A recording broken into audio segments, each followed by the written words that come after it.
Hello, hello, hello, and we are live. Hello, Zhongli. Paimon votes we go say hi to Xiangling first.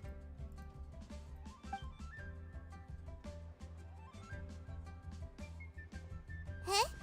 Xiangli? What a pleasant surprise meeting you here! Oh? Why, the pleasure is all mine. As is the surprise, surely. It must be fate that brings us together in this place. How have you fared as of late? I sense you are older and wiser than the last time we met. It seems your travels continue to yield valuable insights. You are too kind. So, Xiangli, are you here to listen to stories over tea again? I had originally planned to set out after this last round of tea. However, I had planned to take a walk to Qingce village and gather some nascent bamboo shoots, which are currently in season.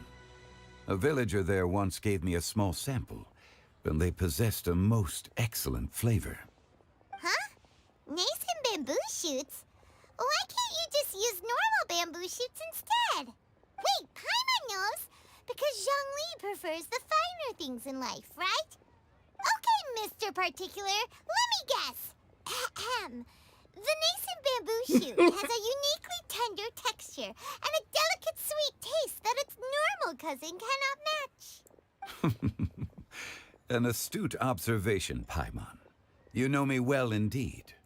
Lantern Rite is almost upon us, but besides the bamboo shoots, there are a few other items I have not yet procured from Director Hu's list. May I ask if you have already made arrangements for the days ahead? Well, we were planning to use the opportunity to say hi to some of our friends, but before we were able to figure out a schedule, we ran into you. Well then, might I invite you to imagine the sheer delight that is a soup cooked with the freshest nascent bamboo shoots in all the land. Generous cuts of pork belly and crisp, fragrant bamboo shoots placed together in the pot and left to simmer slowly for half a day. You're doing this on purpose, aren't you? Paimon's onto your plan. You just want to hoodwink us into fetching your bamboo for you. Why, I assure you, I would do no such thing. I merely wish to inform you of the freshest, most succulent and flavorful bamboo shoots one could ever hope to taste. He knows Paimon well, too. Ugh. Let's go, Traveler. Paimon's taste buds can't take it anymore. Collecting a few bamboo shoots shouldn't take too long. Paimon has got to get her hands on some of that soup. Such fine specimens are indeed well worth the excursion. Very well. I shall leave the bamboo shoots to you. Should you have the good fortune to find some, please share them with me as well. See? Paimon knew he was just bamboozling us. However, there is no need to rush. The streets of Liu will be bustling with visitors and filled with all manner of celebrations during the festive period. By all means, go wherever your interests lead you. The nascent bamboo shoots would be but a wonderful final touch to a most exceptional feast. What an honor it would be to savor them in the company of friends. We're heading out. Enjoy your walk, Youngly. Take care now, you two. What a mischievous little shit he is. He knows Paimon and her love of food.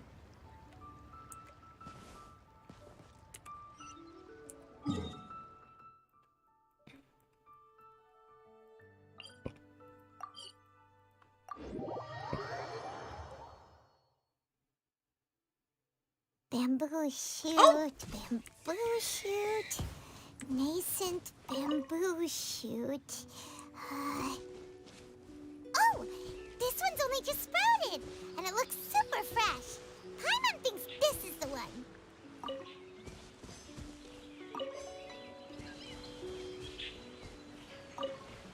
These should be enough. Let's head back. Help! Help! Did Did you hear that? Someone's calling for help. It's coming from over there.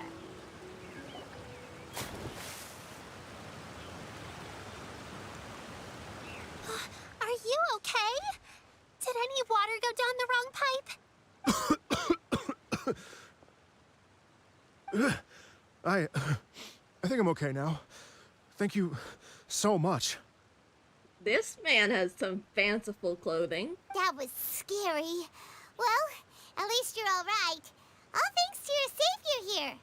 Oh, a little girl? Greetings, everyone. My name is Yao Yao. It's a pleasure to make your acquaintance. Whoa, she's so well-mannered. My name's Paimon, and this is the Traveler. I'm Dvorak, a musician from Fontaine. I came through Stone Gate, intending to head towards Liyue Harbor, but then I became captivated by the beautiful scenery, and before long, I was completely lost. Just now, I was so mesmerized by the waterfall that I slipped and fell into the water. If it weren't for Miss Yao Yao's help, I shudder to think what might have happened. It's all right, Mr. Dvorak. The splashing around the bottom of the waterfall means the stone path is always wet and slippy. You definitely have to be careful. Next time you're exploring an unfamiliar environment, try to focus on what's right in front of you. Don't let your mind wander. Oh, this sweet little girl. As long as you watch your step, accidents like this won't happen anymore. Yes, ma'am. I understand. I'll remember to be more careful next time. Oh, are you hungry, sir? Oh, I'll be fine. Please, sir, it's quite all right. I was born and raised here in Liyue. It's only natural for me to extend my hospitality to any guests who are passing through. I expect you still have quite a long journey ahead of you. It's very important to keep your energy levels up. I still have some lotus flower crisps left in my backpack. Why don't we split them between the four of us? Aw, what a thoughtful kid! She even has some for Paimon! You're welcome. Mmm, so tasty. If only there were more. Having a healthy appetite is a good thing. It means Paimon's still growing. If I'd known I was gonna run into you, I would have made a second batch. Hope you're taking notes, Traveler. This is how you treat your Paimon. What do you think, sir? Are Liyue snacks to your taste? I wonder if they're not sweet enough. No, they're perfect. When I was traveling through Mondstadt, I had a chance to try one of their moon pies. It had a meat filling, unlike these crisps. But apart from that, it seems like they follow a similar cooking process. Both are delicious in their own way. As for Fontaine's cooking, though, it's been a long time since I've had a taste of home. Sounds like you spend a lot of time on the road, huh? I do. It's part of my job. I'm one of the main organizers of the Iridescence Tour. Iridescence Tour? The Iridescence Tour is one of the biggest music festivals in Fontaine. We're looking to expand, though. Our aim is to hold a festival in every nation. At least, all the main organizers share this goal. Unfortunately, it's a long story, so I'll spare you the details. But anyway, so the main reason I'm traveling all around Tavad is to promote our music festivals. I miss But the scenery. I have some personal reasons, too. Well, what are they? Just tell us already. Let me see. Well, to explain it in full, I'd have to start with a story from my ancestors. I don't want to take up too much of your time.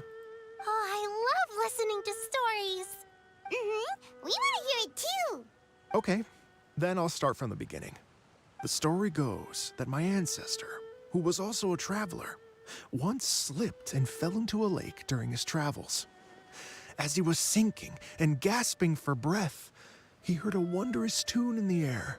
They say it was the most beautiful, moving melody he had ever heard, even in that life and death moment. The ethereal music seized his full attention and almost made him forget the fact that he was drowning. When he finally came to, he found that he had already been brought ashore. Not too far from him stood an unfamiliar woman with an almost divine aura. Once she saw that he was no longer in danger, she left without a word. My ancestor tried to run after her to give us thanks, but although a mere dozen paces separated them, no matter how quickly he gave chase, he drew no closer and remained a dozen paces behind. In the end, all he could do was to bow in thanks to the woman as he watched her walk away towards the rivers and mountains in the distance, before at last he turned around and made his way home. Once he returned to Fontaine, he began to learn an instrument so that he could spread his story far and wide, just like the bards. After generations of retelling, embellishing, and dramatizing, people have come to think of that lady as something like a fairy. The story's become something of a local legend in Fontaine. It's called the Lady Overlooking the Lake. People now say that if you go down to the lakeside and play an instrument, so long as you play a pleasing melody, you will hear a fairy lady who is hiding out of sight, playing along with you. Wow!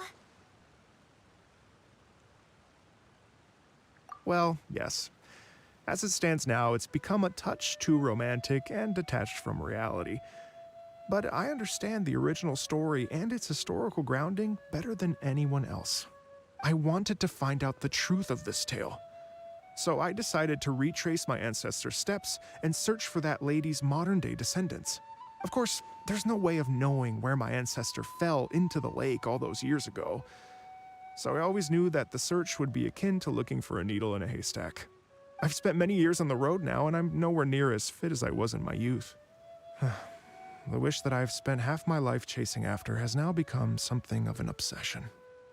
Well, I haven't lived half of my life yet, but still, I understand how you must feel. Paimon too! It's like... imagine if you saved the center of a lotus flower crisp, which is the best part, by the way, because you wanted to eat it another day. But then suddenly, sploosh! It falls into the water, never to be seen again! Paimon would definitely remember that for the rest of her life. There's no need to feel sorry for me. I've made some progress over the years. For example, I've concluded that the story must have taken place in Liyue. Oh, so you finally found a lead? Yes, in fact, that's an intriguing story in and of itself. I'd always known that Mondstadt is the city of song and freedom. But more recently, I heard that the Animal Archon returned to Mondstadt for a festival in the fall, and learned that he himself is a patron deity of music. So I prayed for the Animal Archon's guidance in the Mondstadt Cathedral, and as soon as I set foot back outside the front gate, I noticed a cluster of leaves being blown in the wind further and further west, towards Stone Gate. A friendly local told me that this meant the wind was guiding me in the direction of Liyue. So I followed their advice and made my way here. Right? You get it. I knew I'd find someone that agrees with me eventually. Are you sure? It sounds a bit too much like one of those fake legends told by those treasure hoarder guys to scam gullible grannies from Chingsa Village. Rex Lapis has returned to the world. Just give me some incense and a little more towards the travel fees, and I will pass your gift on to the Lord of Geo and ask him to keep you and your family safe and well. And so on and so on. Don't worry, Yao Yao. We have a lot of experience with deciphering omens and stuff. And anyway, you only got scammed if you handed over more of, right? Actually, to express my gratitude, I did spend rather a lot of more on several bottles of fine wine, which I left at the Statues of the Seven along the way. Oh dear. Well, how about this, ladies and gentlemen? Why don't I bring you all to Yujing Terrace to see Miss Ganyu? I don't know very many people, so I can't help you out much. But Miss Ganyu and the Qixing know just about everything. If you've been scammed, they'll help you get your Mara back. And if the wind was telling the truth, and you want to keep looking for that lady's family, they'll be the best people to ask.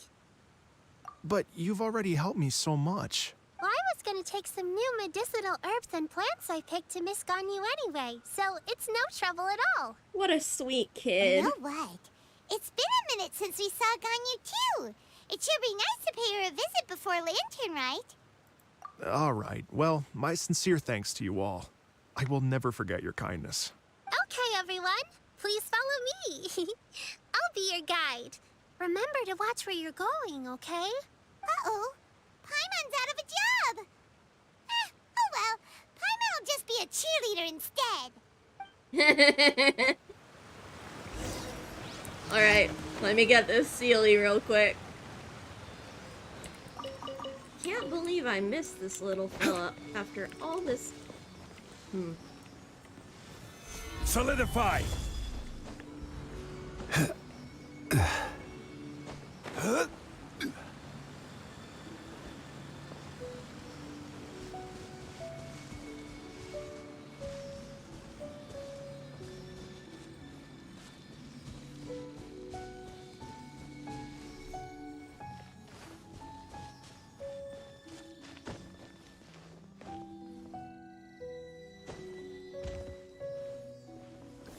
Gather!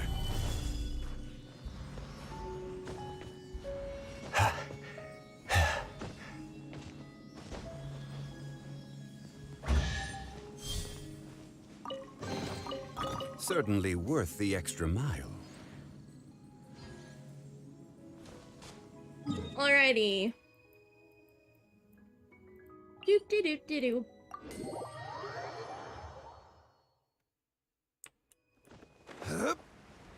Traveling through Liyue. Liyue.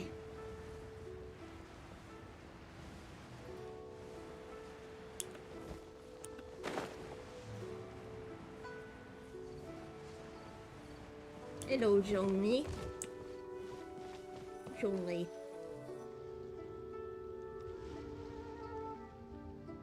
Wow, Liyue Harbor looks very different from when I came last. It's almost as if I'm listening to the same melody, but with a richer timbre and new variations added. Well, we are here during Lantern Rite after all. It only comes once a year, so they always have a big celebration.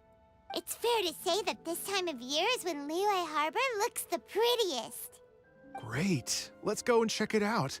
I can't wait to get into the city and see it all up close for myself.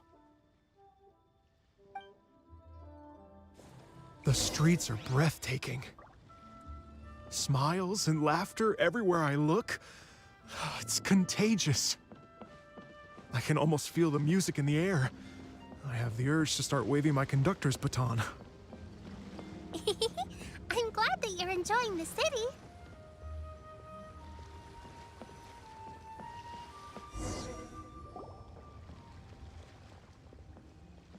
Hey, everyone!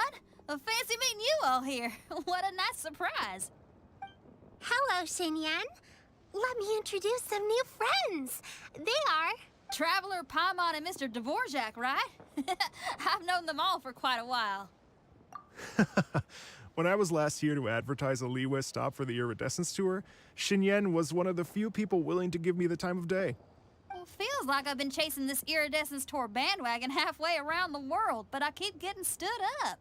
What's going on, Mr. Dvorak? I'm so sorry, Xinyan. We've had a string of terrible luck recently, and every time we've tried to put on a show, something or other has come up to stop our plans from materializing. Is that right? I guess it can't be helped. So, what brings you to Liyue Harbor at this time of year anyway? Thinking of putting on a music festival during the Lantern Rite celebrations? A Lantern Rite music festival? Yes, please! No, I'm actually here on personal business this time. Oh, so no Lantern Rite music festival? I mean, that's not just up to me. Hosting a music festival takes a lot of funding and personnel. Moreover, I've never worked with the Liyue authorities before. Even if I were to start putting something together right now, I think it'd be too rushed. Wait, but we're going to meet the Liyue Qixing, aren't we? And they're the ones in charge. Uh-huh, that's right. Miss Keqing and Miss Ningguang can make anything happen. You mean... what? This is the perfect opportunity! Well, sure, it might not work out, but it can't hurt to bring it up as a suggestion. That's the spirit! See, even the Traveler agrees with me. Mr. Dvorak, don't let yourself be put off by the fact that a few things haven't worked out recently. As for the performers, I can put you in touch with some local artists. My friend Yunjin is a well-known opera singer in Liyue. With her support and a commissioned song from the Yunhan Opera Troupe, we should be able to get something going. But what about you, Xinyan? Are you just going to sit this one out? What do you take me for? If we actually managed to make the Iridescence Tour Lantern Rite Grand Concert a reality, you think I'd let anyone else perform the opening act? Wow! There's that rock and roll spirit! Yay! What do you say, Mr. Dvorak? Okay. I'll give it a shot. But the opening act is not something to be chosen lightly, Xinyan. I will judge your work by the strictest of standards, so please make sure you are fully prepared. Are you kidding? I thought you'd never ask. Whew, guess my shopping time's getting cut short. I'm gonna head back right away and start working on this. Yao Yao, if you run into your senior on the way to the Qixing, please send her my regards. Okay, I promise I will. Good luck with your music, Xinyan. You've got this, Xinyan! Yay! Xinyan's So great. about the senior of yours Xinyan mentioned just now. Is that anyone we know? Yes, it's Xiangling. She's mentioned you two before. Xiangling's always thinking about cooking. Whenever she gets scrapes or burns, she just leaves them to heal by themselves. She definitely needs someone around her to look after her. So I pretty. know you must have looked out for her a lot too in the time you've known her. So thank you for that.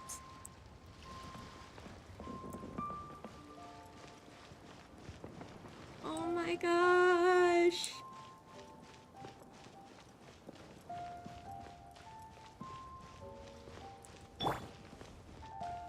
Only fitting to walk around in Zhongli. Lantern Rite means that in 2 years.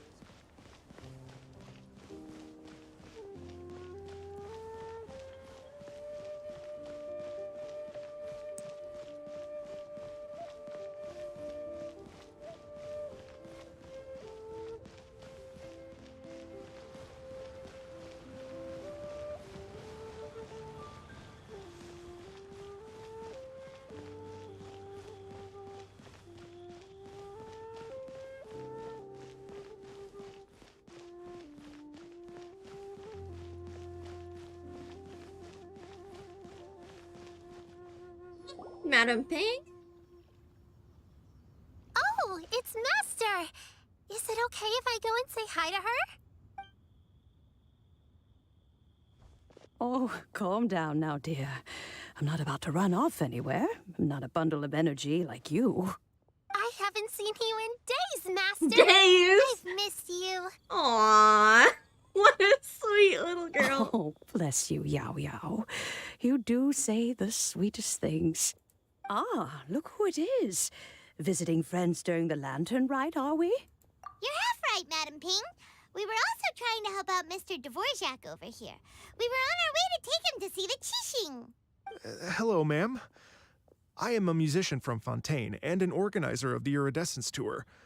I don't suppose you've heard of it. Master! The Iridescence Tour is a super famous music festival. Oh, an old lady like me wouldn't know much about that sort of thing. A music festival, you say? It sounds terribly exciting. Oh, right! Madam Ping, how would you feel about that? You're an elder of Liyue, and you know all about Liyue's cultural traditions. Hearing your thoughts would definitely help us figure out how best to approach it. For example, do you think it might be a bit too modern, or is there any other issue? Why, not at all. Music pays homage to history and culture, and it can also be a bridge between different civilizations. Times change, and the music enjoyed by the youngsters of today is no doubt very different from the tunes I was accustomed to in my youth. Nevertheless, all fine things in life can be appreciated. And so, I look forward to it immensely. Yay! Hear, hear. I do believe that, my own dear grandmother aside, you are the wisest old lady I've ever met. Goodness gracious, you're all being suspiciously sweet today. Yao Yao, whatever have you been feeding them? Master, you're in such a great mood today. You're even cracking jokes with the rest of us. Oh, well, I'm sure you must have plenty to be getting on with. Yes? Run along now. Don't let me hold you up. Thanks, Madam Ping. We'll see you again soon. Yay! Oh, this is so great. I love it.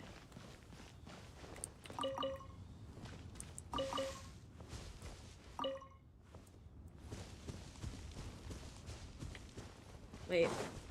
Aha.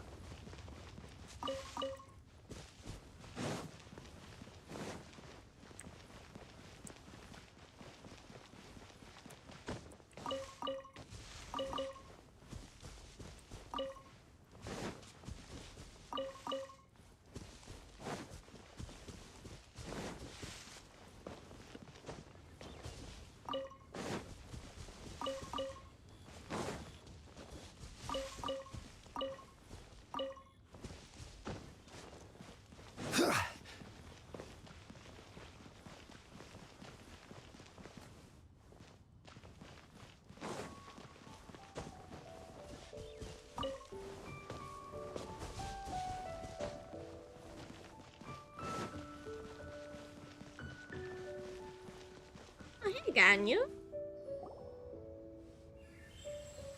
And when you meet with the Ministry of Civil Affairs, please remind them that the festivities are not an excuse to procrastinate their work. Understood, Miss Ganyu. I'll take my leave now. Ganyu! What brings you here, Yao Yao? I've brought all the medicine you asked me to pick for you. Oh, and here's a pack of sweet flower seeds as well.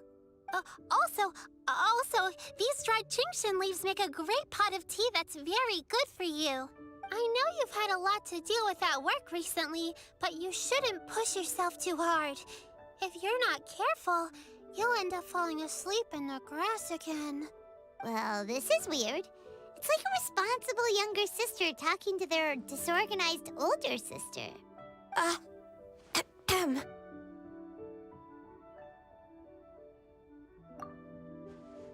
Thank you, but Paimon's criticism is quite valid. I do have a tendency to neglect matters outside of work, and that's something I should improve on. Oh, my apologies. I don't believe we've been introduced. Ah, Paimon will do the honors.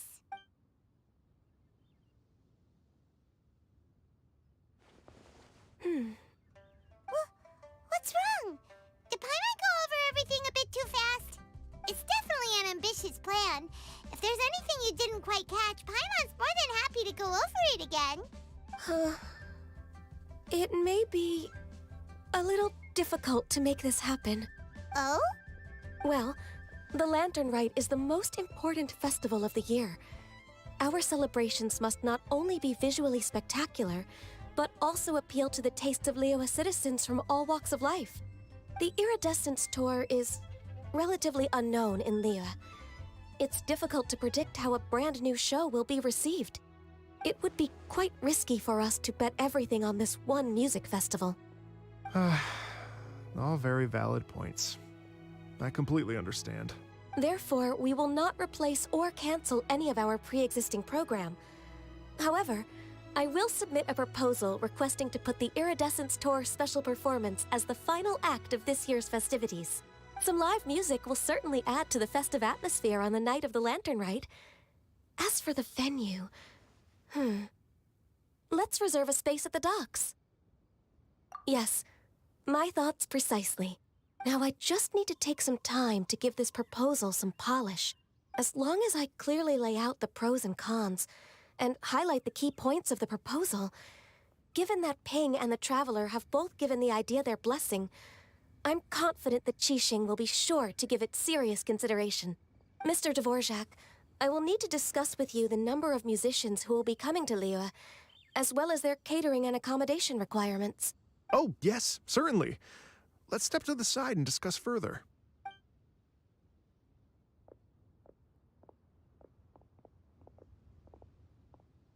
As soon as there's work to do, Ganyu's as diligent as ever. I couldn't agree more. Master once said that everyone has things that they are good at and things that they are less good at. So, with that in mind, Ganyu shouldn't feel compelled to become perfect at absolutely everything. I'm good at taking care of people, so that can be left to me. Wow. Hey, Yo-Yo, can you take care of Paimon too? Paimon's getting hungry again. I'm It's empty now, but if you let me know what you like, I can bring you some of your favorite dishes next time we meet. Apart from lotus flower crisps, what else do you like? Anything sweet, and anything that's made from slimes. Here's what I've drafted so far. Anything else you want to add? No, this is excellent. I'm racking my brains, but I don't think you've missed a single thing. Perfect. Then we'll leave it as is. I'll go make an official copy. Oh, perfect timing. We were just wrapping up our discussion here. Not at all. Every second counts for a complex proposal such as this. I will inform the Qixing of this development immediately. Please give me a moment to pass on the message. Yao Yao, thank you for bringing my herbs. I will make sure to take them. Remember to make tea from them first, Ganyu. You mustn't just chew them raw. I will. Okay, I should be getting back. If Yao-Yao stays out for too long, Mom and Dad will be worried sick. Everyone, I'm sure that the music festival will go off without a hitch, so don't worry. And in case I don't see you before, I wish you all a very happy Lantern Rite. Aw. Thank you, Yao Yao. Happy Lantern Rite to you, too. We should go get dinner together sometime!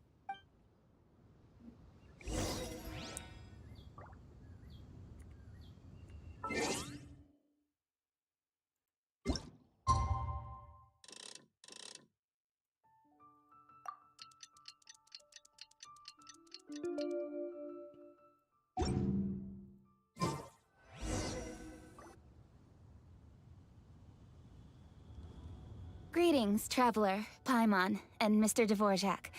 Call me Kuching. Ganyu has brought me up to speed on everything. I'll get straight to the point. The Qixing have approved Ganyu's proposal. Over the next few days, I will be working with Mr. Dvorak on behalf of the Qixing to facilitate the organization of this concert. Yay! That's awesome! Please. The Qixing have a duty to deal with matters such as these. We have merely moved things forward to the next step. On a more personal note, I am an avid supporter of all things new and innovative.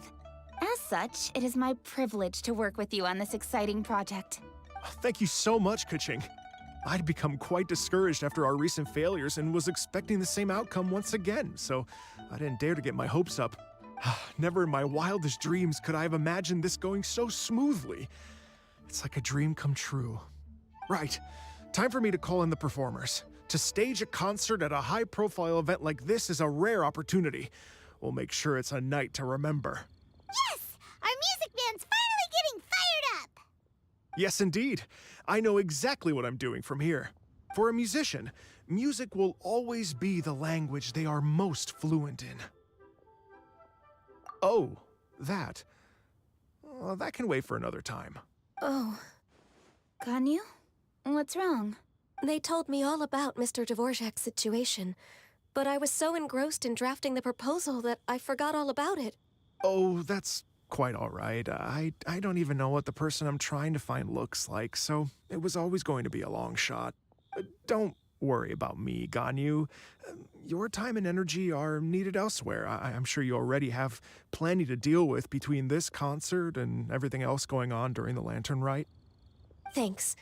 It was just that I had a few initial thoughts when I heard your story. For instance, I wonder if this lady your ancestor met might have been an Adeptus. What do you think? To tell you the truth, Mr. Dvorak, I am somewhat related to the Adepti myself. I am part human and part Qilin. The Qilin is an illuminated beast.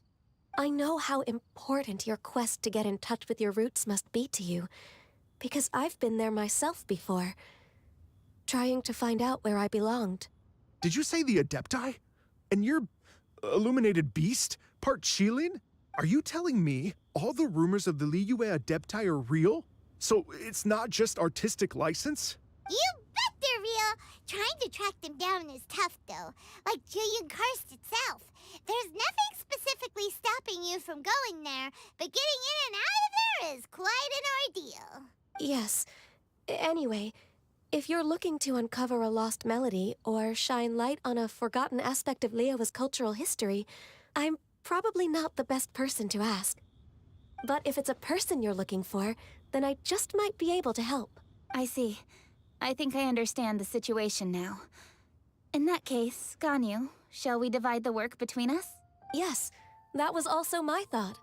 Great. So Mr. Dvorak and I will concentrate on things here in the city to make sure the concert goes according to plan. In the meantime, Ganyu will reach out to our network and try to find the person he's looking for. How's your workload at the moment? Will you be able to make time? I can probably get through everything in 2 days, as long as I don't sleep. Wait, what do you mean as long as I don't sleep? Even for someone with illuminated beast blood in their veins, working for such an extended period without a break will take its toll on your health. Somehow that does not sound persuasive coming from Kuching. Be it but 3 moons from the start, he who returns is not he that departs. Even I know the importance of maintaining a healthy work-life balance. In that case, 3 days. All right, I can work with that. If you have the time, would you join me for this search? You're well known to many of the Adepti and respected among the people. I'll feel much more at ease with your company. Okay, then let's meet back here in 3 days. Watch this space, Mr. Dvorak. We'll get to the bottom of this. You're all so helpful and kind. I just... Just think. Imagine if we found the Adeptus lady, or one of her descendants, and got them to come to the performance. Wouldn't that be amazing? It'd be such a happy reunion. And that's exactly what this festival's all about. You're right. Okay, I'm gonna pull out all the stops to make this Lantern Rite a true extravaganza. We should probably get going. Mr. Dvorak, could you come with me to confirm the site? Ooh, we're coming too! I was wondering, what are your thoughts on music? What does it mean to you? Music sounds nice? Truth be told, the question of what music means to people is one that I've been pondering for quite some time. Let's revisit this question after the concert.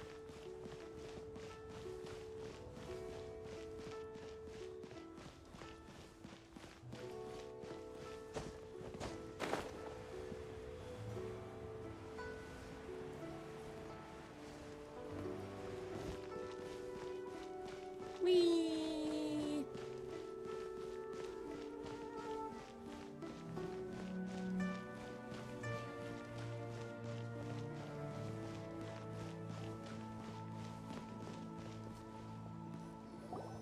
Lady Yuhong?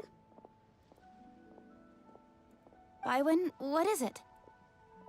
Per Lady Ningguang's orders, I've been gathering intelligence outside of the city with the goal of uncovering and dispatching any trouble ahead of the festival. I am told that a strange melody was heard somewhere along the coast. I was wary of investigating further on my own, so I was just on my way to report this incident to Lady Ningguang. But I'm worried that if we don't act right away, we may miss the window of opportunity to take appropriate action. I understand. In that case, Yeah, Kuching, you're busy enough as it is. There's a ton of different things in the city that needs your attention. Leave it to us. Don't worry, whatever it is, we'll definitely be able to handle it. Well, he will handle it. With the Traveler on the case, it's as good as dealt with. Thank you. This will be a great help. I will inform Lady Ningguang about the situation. Once it's resolved, please come and find me again at Yujing Terrace and let me know. Will do. And say hi to Ningguang for us. you have my thanks too. Stay safe and come back as soon as you're finished. Good luck. Yay! You can't beat the atmosphere.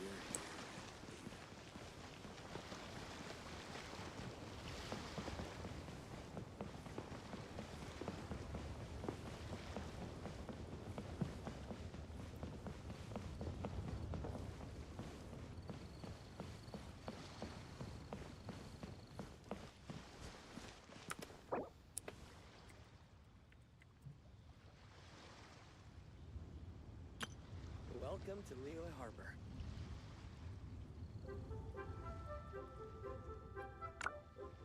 Please declare your commercial goods.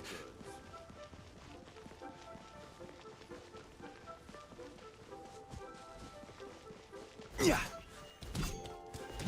What? You were just standing there. You saw that, right?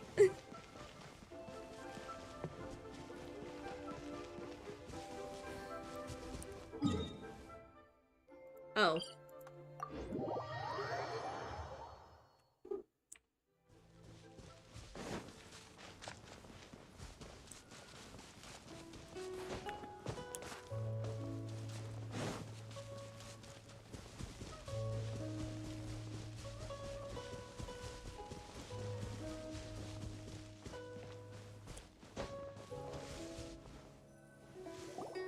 Byron said the strange tune was coming from around here, right? But Paimon doesn't hear anything. There doesn't seem to be a soul in... I was just wondering who in their right mind would come out to a place like this.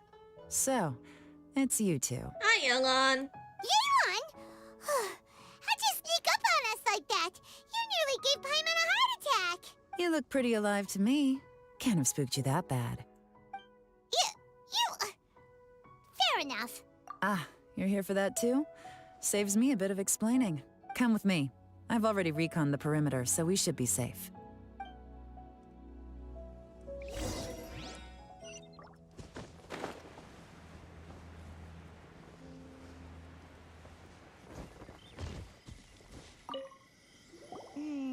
The stuff by the door is in pretty good condition, though.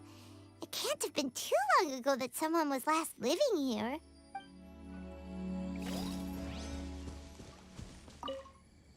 The doors and the windows are all fine, so there definitely wasn't a break-in.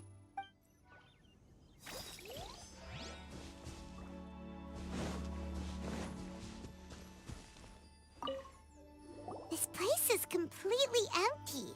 There's nothing valuable left here at all.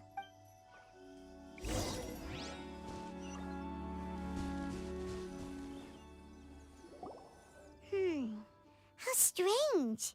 It looks like it's been looted, except for the fact that there's no sign of a struggle. The bad guys could have sneaked in while the owner was gone, but then how do you explain why the door and windows are intact? Seems you've done a pretty thorough inspection. So, any theories on what might have happened here? Yeon, you didn't hide some of the evidence from us on purpose, did you? Why would I make this more difficult for you? We're on the same side here. Okay, well... Paimon gives up then. Paimon's got nothing. What about you? Give up as well?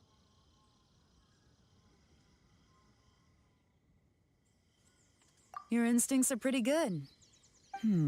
Or perhaps it's not instinct. The strange melody is one of the few pieces of information you have available, after all. Let me share a folk story with you. A long time ago, there used to be a group of bandits in the Liyue countryside who would sound a horn every time they were about to raid a village. But it wasn't a rallying cry to rouse their fellow men. It was a disconcerting tune, meant to intimidate the weak and warn them of their impending doom. To escape with their lives, the villagers would abandon their homes and flee overnight, taking only their most valuable belongings with them. Everything else was left behind. The bandits were eventually brought to justice, but the fear and trauma remained in the villagers' hearts. Whenever they heard that melody, they would feel like their lives were in danger once again, and flee immediately. The culprit of this crime exploited that very fear to get access to this house without having to force their way in. That's quite the story. The victims obviously will have gotten quite a fright, but at least they won't be in any great danger. The important thing now is to find this copycat criminal. On any other day, that'd probably be a good idea. Unfortunately, it's not gonna work today. Take a look around and you'll see what I mean. This criminal is clearly well-versed both in using music to commit crimes and in making a clean getaway. Not only did they stay off the muddy road to avoid leaving footprints, it looks like they were also careful not to bring any gadgets with so much as a trace of elemental energy. Evidently, they were intent on keeping even the most experienced investigators off their trail. Unfortunately for them, I'm one of the best trackers in the business. They're not about to get away with their little scheme on my watch. So basically, If we want to find the culprit, we just need to follow Yelan.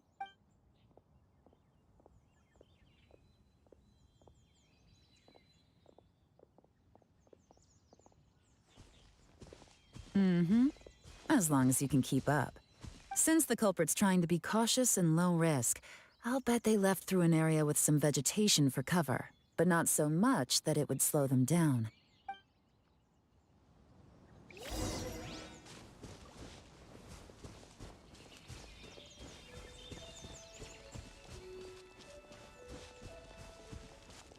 Here, look at this. These tracks are superficial, but they definitely didn't occur naturally. Something heavy was being dragged this way, meaning we're headed in the right direction.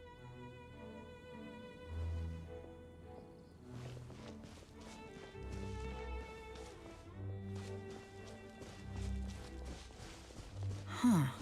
Their pace is increased. Normally, people carrying a heavy load slow down as their journey goes on and they start to tire. Whatever's motivating them to speed up must be psychological. For instance, reaching the home stretch.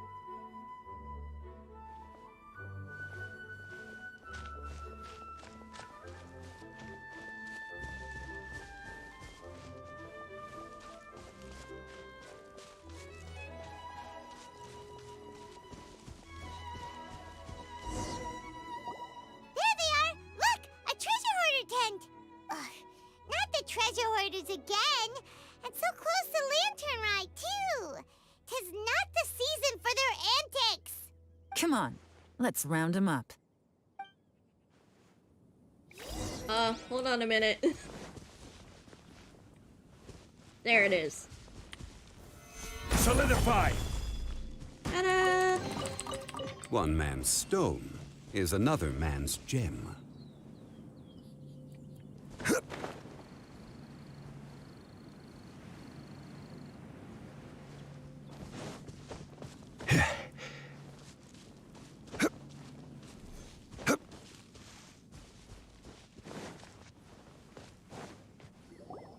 Hey! Who are you? Where did you come from? The evidence is conclusive. Okay, confess and we'll go easy on you. My patience is running low, so why don't you do us both a favor, You kidding me? You think I'm scared of you? Perhaps not, but you should be.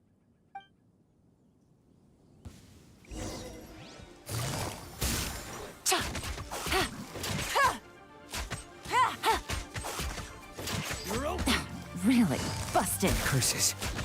Seems like you're not all talk after all, but there's no going back now. Better up my game. Gotcha. Mercy! Have mercy! Oh, it's a little late for that. I've come this far, I might as well finish the job. I surrender! I surrender, please! I'll do whatever you say. Please have mercy. Tell us everything. You have one chance. And I'm warning you. Don't make me ask twice.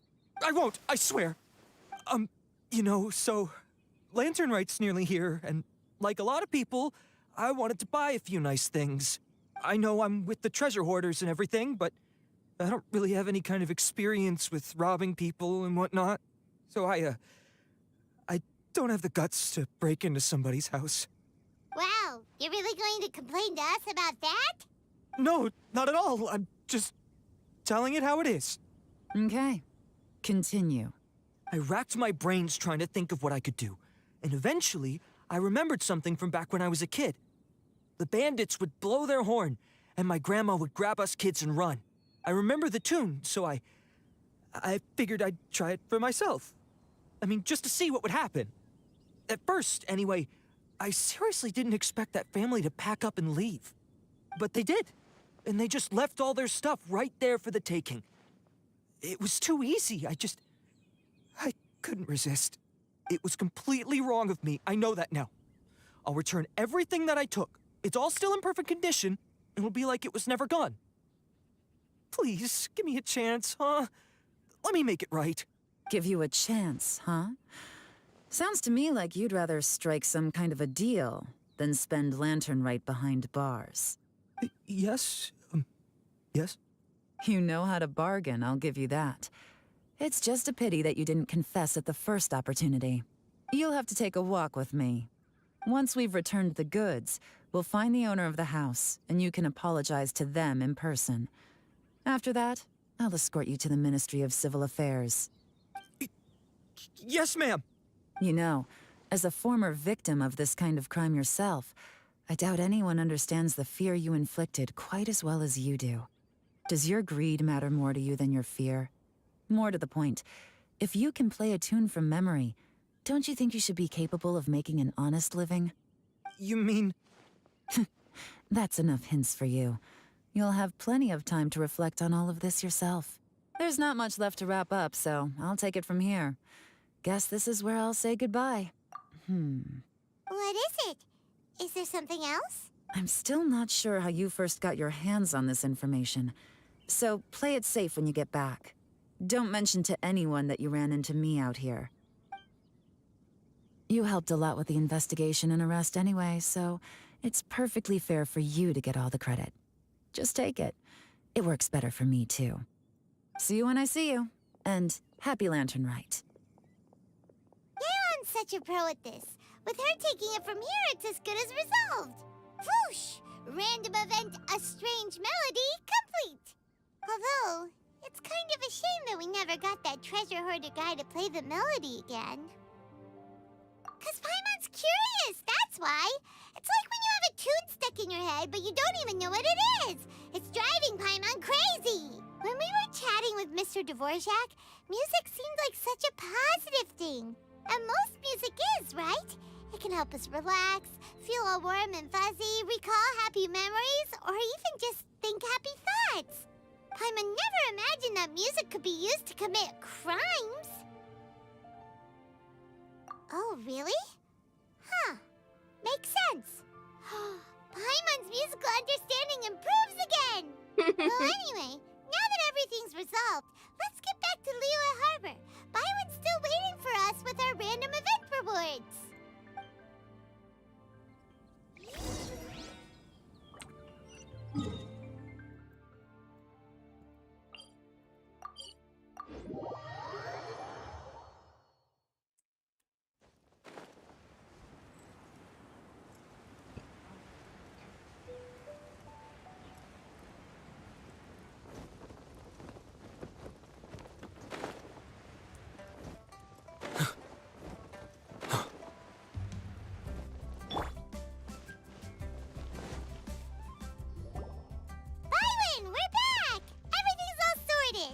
That's great news! Oh, please wait here a moment if you would be so kind. Lady Ningguang instructed me to advise her upon your return.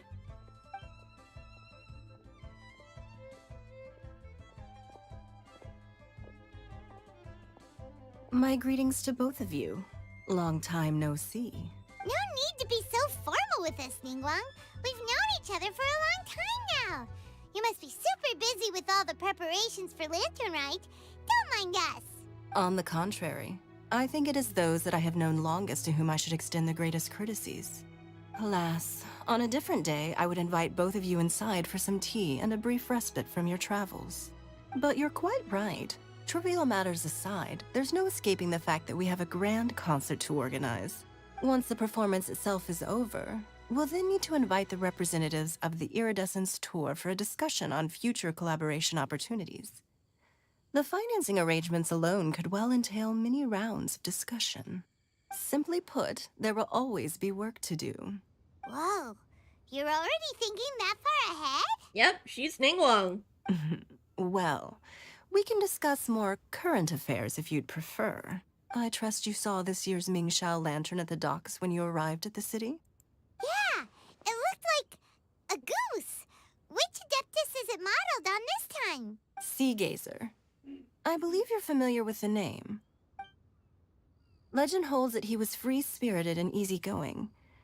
People described him as a cheerful soul and a loyal friend. On this marvelous Lantern Rite, we pray that the fallen heroes may be guided home. If the sound of music can flow like the rivers and streams into every corner of the land, perhaps the souls of those who have gone before us will hear the song of a new era. I wonder whether the melodies will be to their liking. Oh, they're gonna love them. Paimon's sure of it. At least, if the guy you mentioned is anything to go by, the Adepti and Heroes of the Past sound like a positive and free-spirited, cheerful bunch. They're sure to be open to new music. Well, let's hope so. I heard that you'll be going on a search with Ganyu to find the descendants of a fairy lady from a Fontaine legend. I'm sure this quest to uncover the truth behind an ancient story will turn into a most charming tale. Do share it with me, won't you? I couldn't bear to miss out.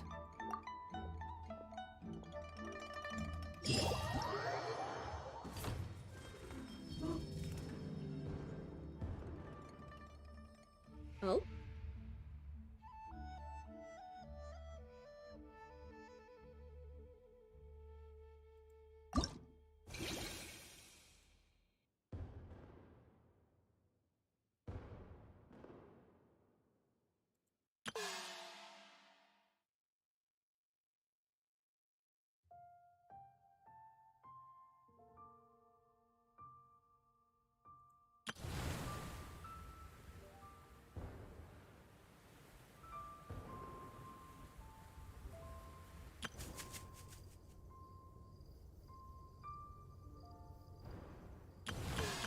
Alright, let's start with this one.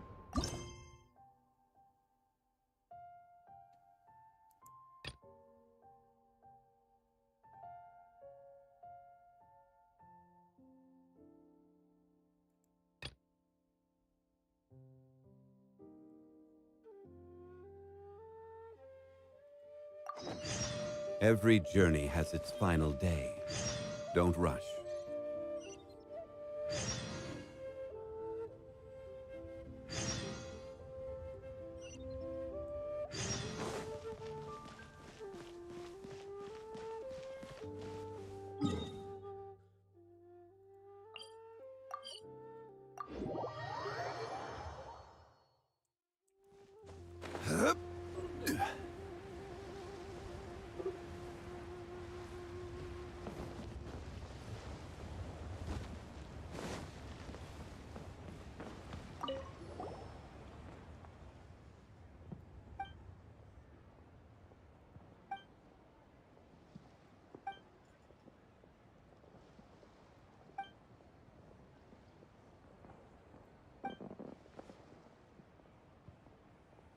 Oh, you're the one who's like, you'll have a blast!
Oh boy, let's get blown into the sky with the gunpowder.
I only missed 5 coins. Nice.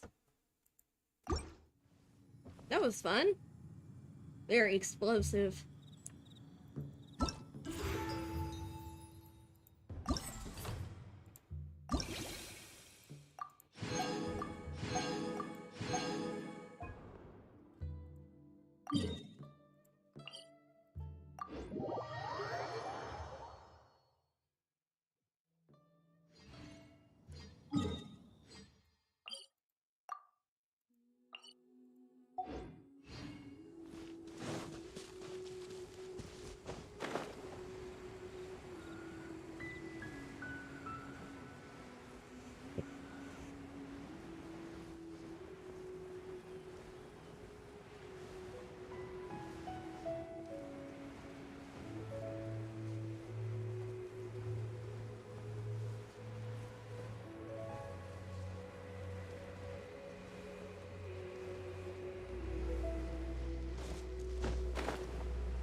Yay!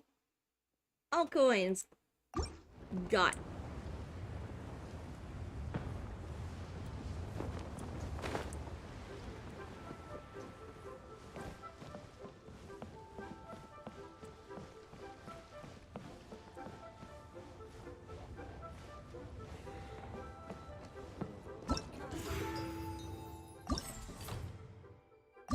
That was fun.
kid knows some big words.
Let's do it.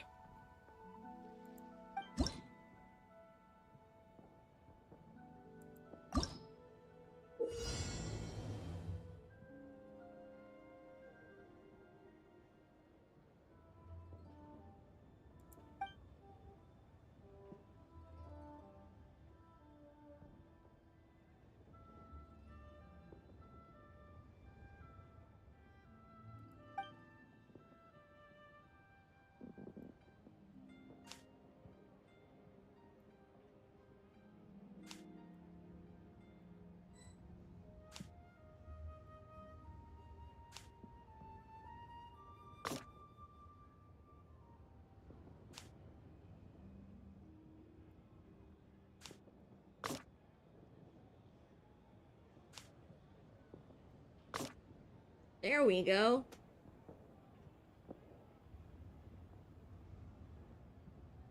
That's interesting.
Hmm.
no, I did it wrong.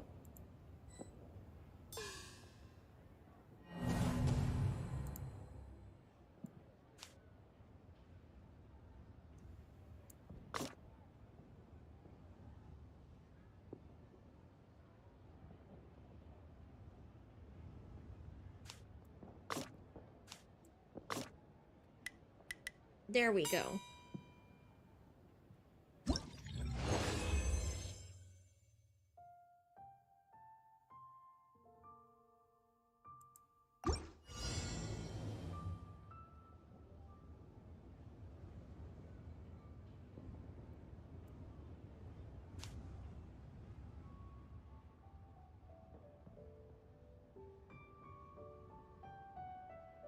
Hmm.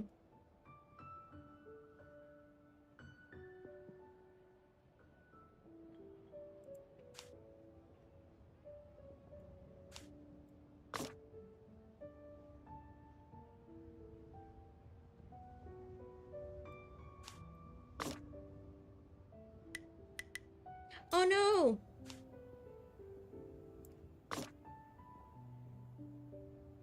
There we go.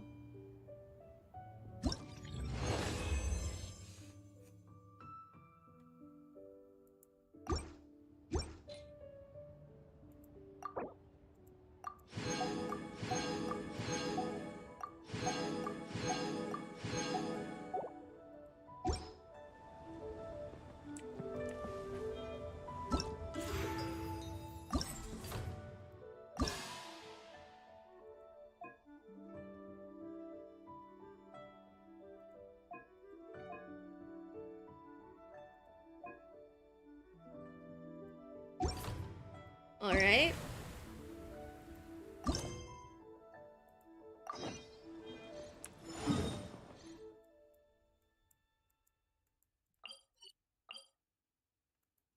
To the Alcor.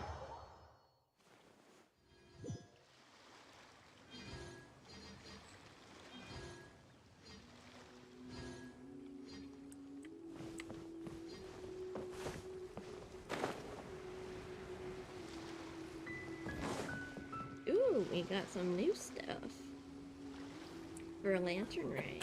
Decorations The and sound of the fireworks. ocean waves.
Nice.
world do those symbols really mean? The sound of the ocean waves.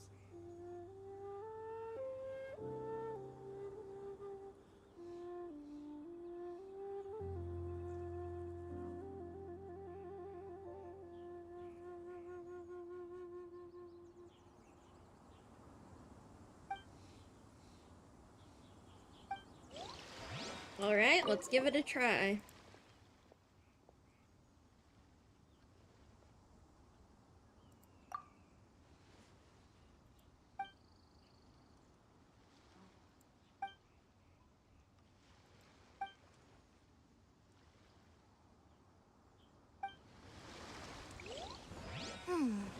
What in the world do those symbols really mean?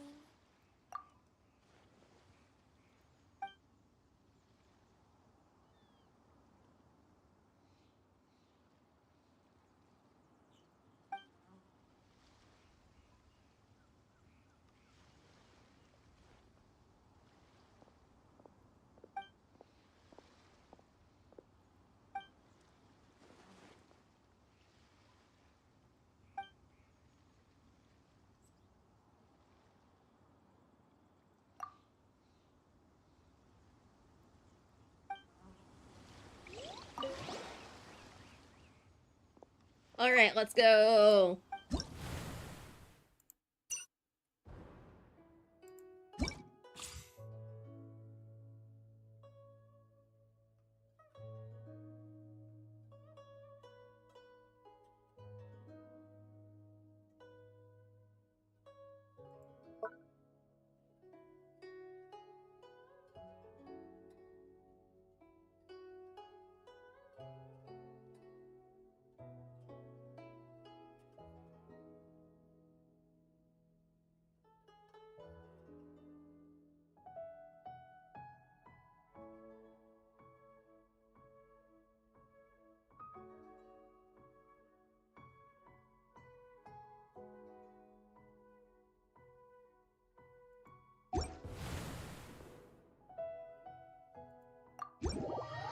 Let's give it a try.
Oh boy.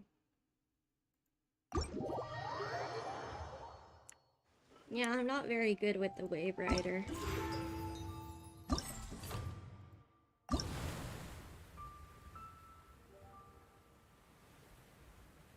Oh dear.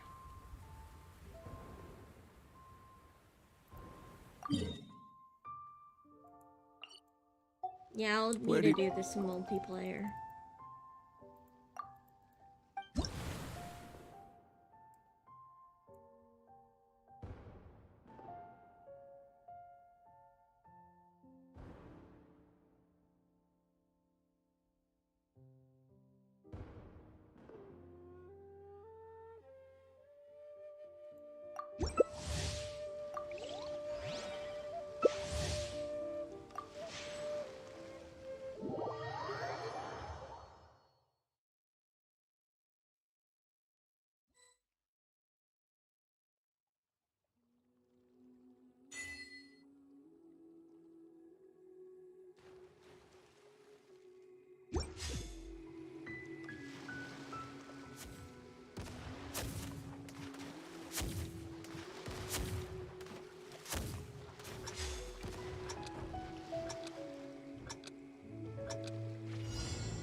damn it.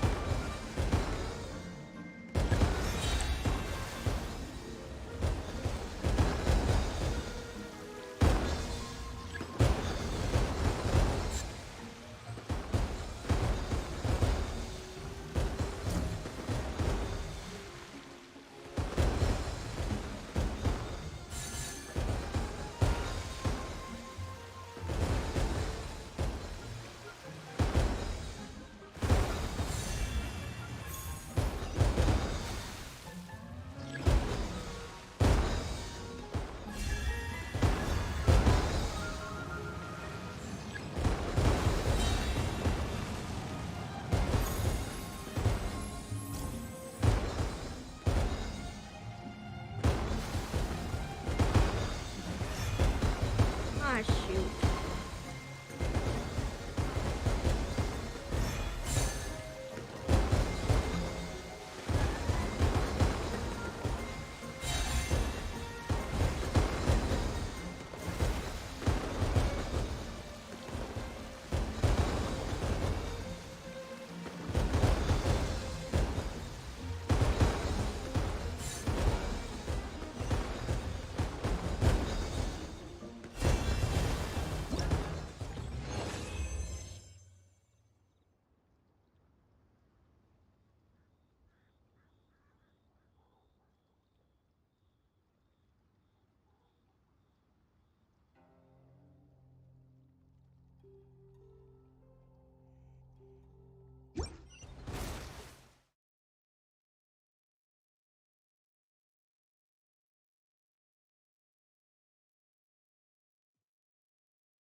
Alright, let's try this one now.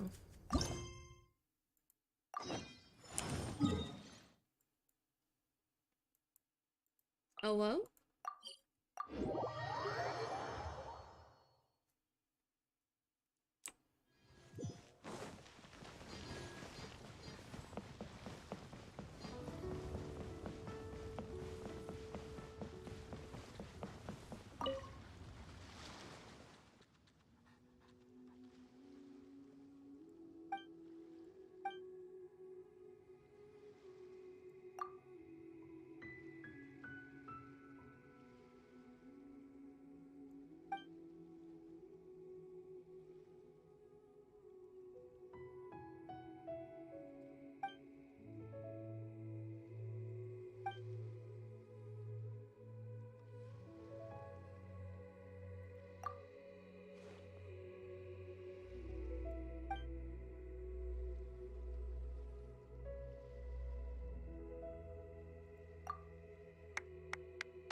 Every journey has its final day.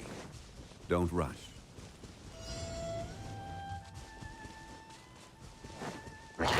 Stabilize! Be still.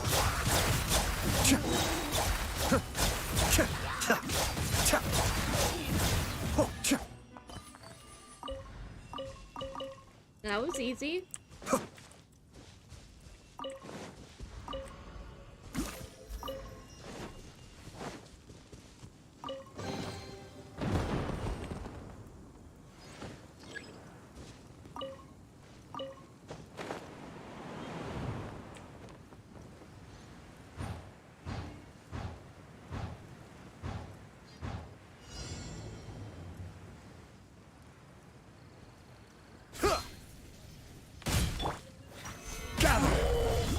Cascade!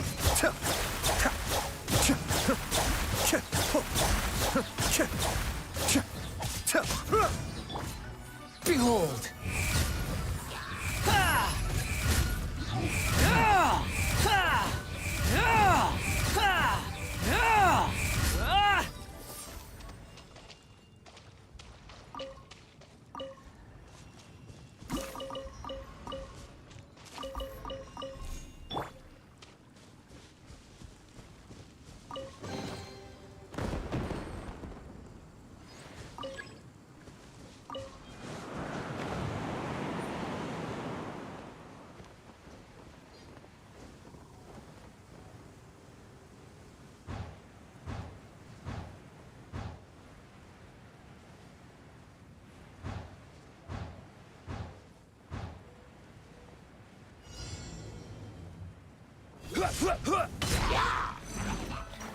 Stabilize!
I will have order.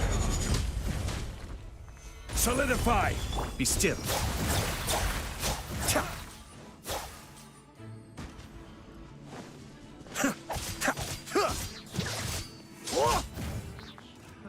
Another test subject. Cascade.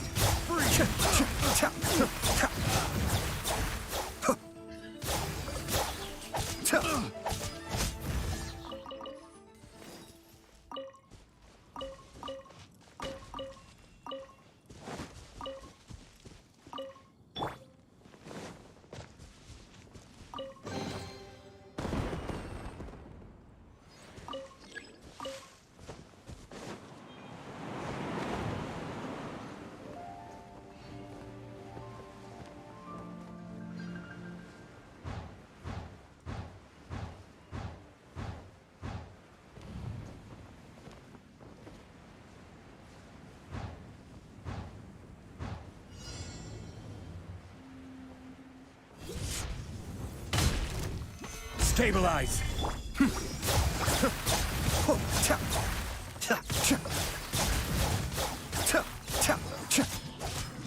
Squall and Fury!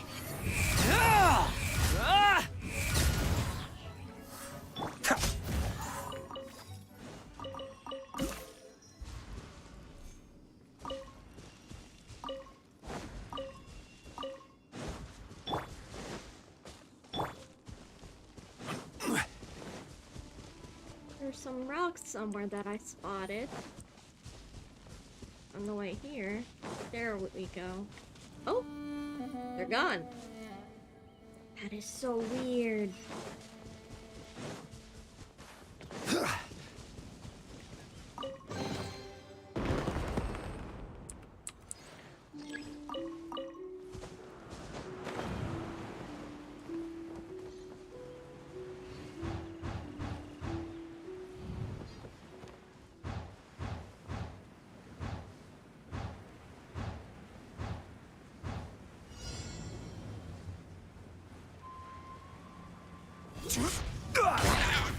Solidify! Be still.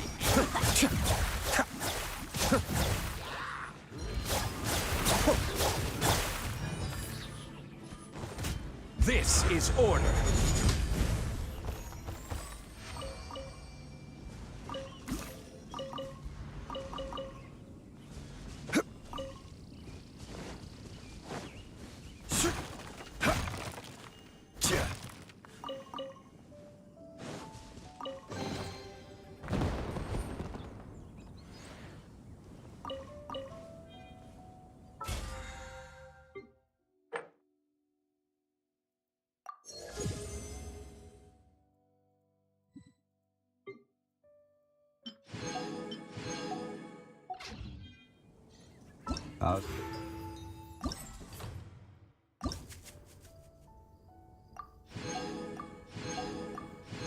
I think I might have enough prima jumps for another temple, maybe.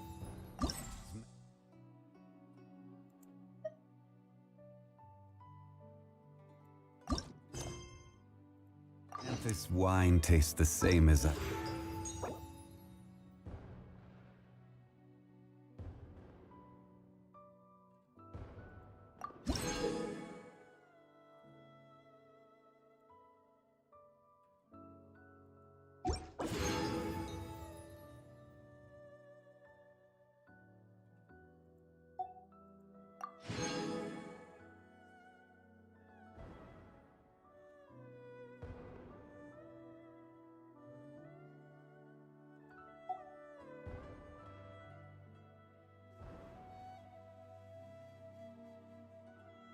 So close. I want Yao Yao. Remember. But where are those who share the memory?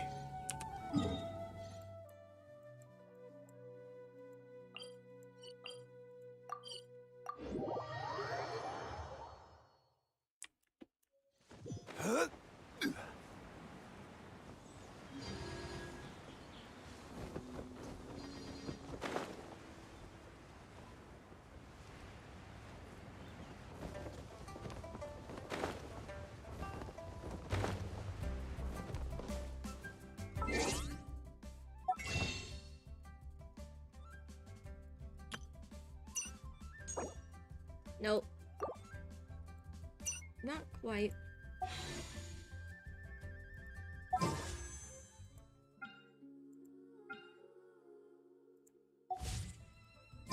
Boats are made for transferring.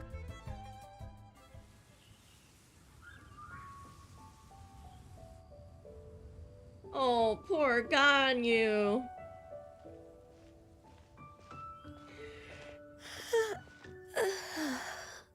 Greetings, Traveler and Paimon.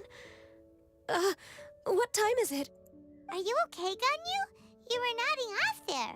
Didn't you sleep well last night? I'm fine. Don't worry about me. Let's discuss the matter at hand. Since last time, I've been thinking a lot about the story Paimon told me. In essence, someone rescued a drowning man and performed some music. If that were all there was to it, it could have been many people, human or Adeptus.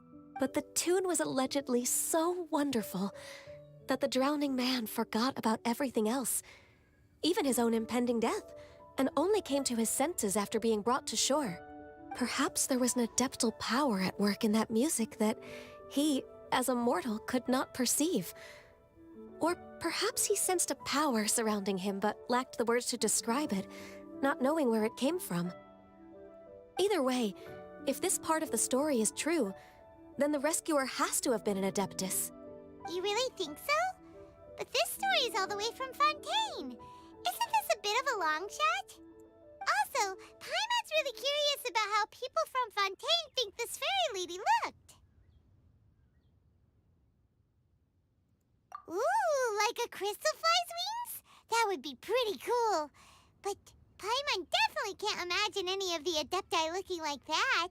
Actually, Ganyu, if you had to save a drowning person, how would you go about it? Huh? Me? Well, I'd get them to the shore, and then I'd probably hide behind a tree and watch them for a while. Once I was sure that they were going to be okay, I'd slip away without a sound. Got it. So basically, Ganyu's the type of person who doesn't like taking credit for her good deeds. No, it's not like that. I'm just not very good at explaining things. And I also find it really awkward accepting other people's gratitude. Well, what if this Adeptus in the story had a similar attitude? That would explain why she just left without saying a word. She was probably thinking something like, one was merely passing by and saw fit to address this egregious disruption to one's graceful zithering at once. You may keep your thanks to yourself. That was actually a very good impression of Cloud Retainer, Paimon. As far as I'm aware, Cloud Retainer isn't the most musically gifted. Still, we can't completely rule her out just yet. If we set off now, we could head to Mount Outsung and ask her about it. You'll be able to confirm either way if it's her, and I can, I've been in Lea Harbor for so long now that I'm just not as familiar with the Adepti anymore. If there's anything we want to know about them, she's the best person to ask. Sounds great! And we're pretty close with Cloud Retainer by now, so we probably don't even need to bring her food this time, right? I've prepared a gift for her to mark the festival, just in case.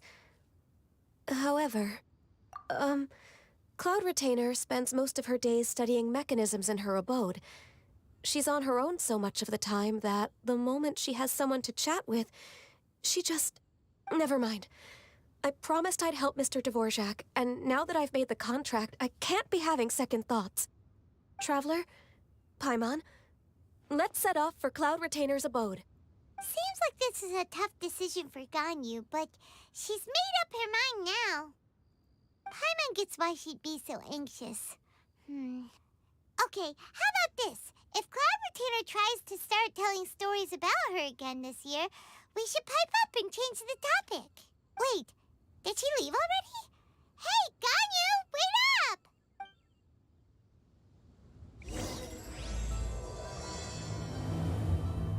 Alrighty, let's go.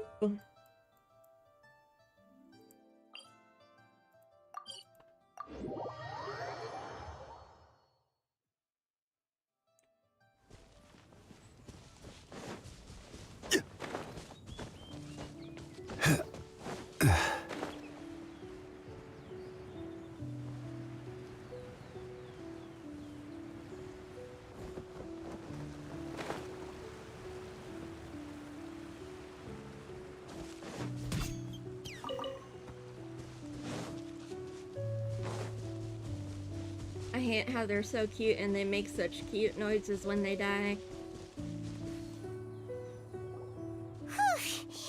Paimon's so tired from trying to keep up.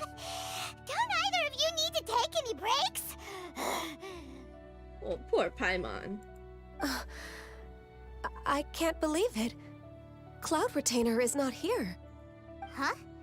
Did we miss her? She doesn't like to travel, so in the past, it's always been the other Adepti who come to visit her during the festivals. Somehow Paimon doubts that anything could cause serious trouble for her. True. Now that I think about it, Cloud Retainer would be quite capable of taking care of anything on her own. Since she's not here, I guess the next step is to check all the other Adepti abodes, one by one. Uh-oh. Will it involve a lot more traveling? Got it! Paimon has a great idea! Please go on, Paimon. Our goal here is to find the Adeptus that helped Dvorak's ancestor, right? We can't hear any music right now, But if she's really as nice as the story suggests, she'd definitely come to help anyone who was drowning, right? Yes, I think that's fair to say. So, all we have to do is get the Traveler to pretend to fall into the water, and the Adeptus will come to the rescue! You know perfectly well that Paimon can't swim! Paimon would sink like a rock!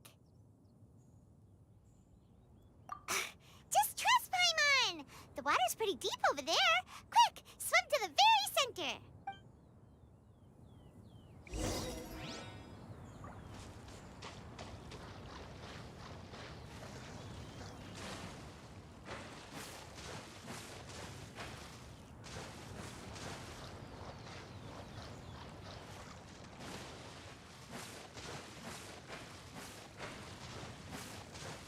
Help!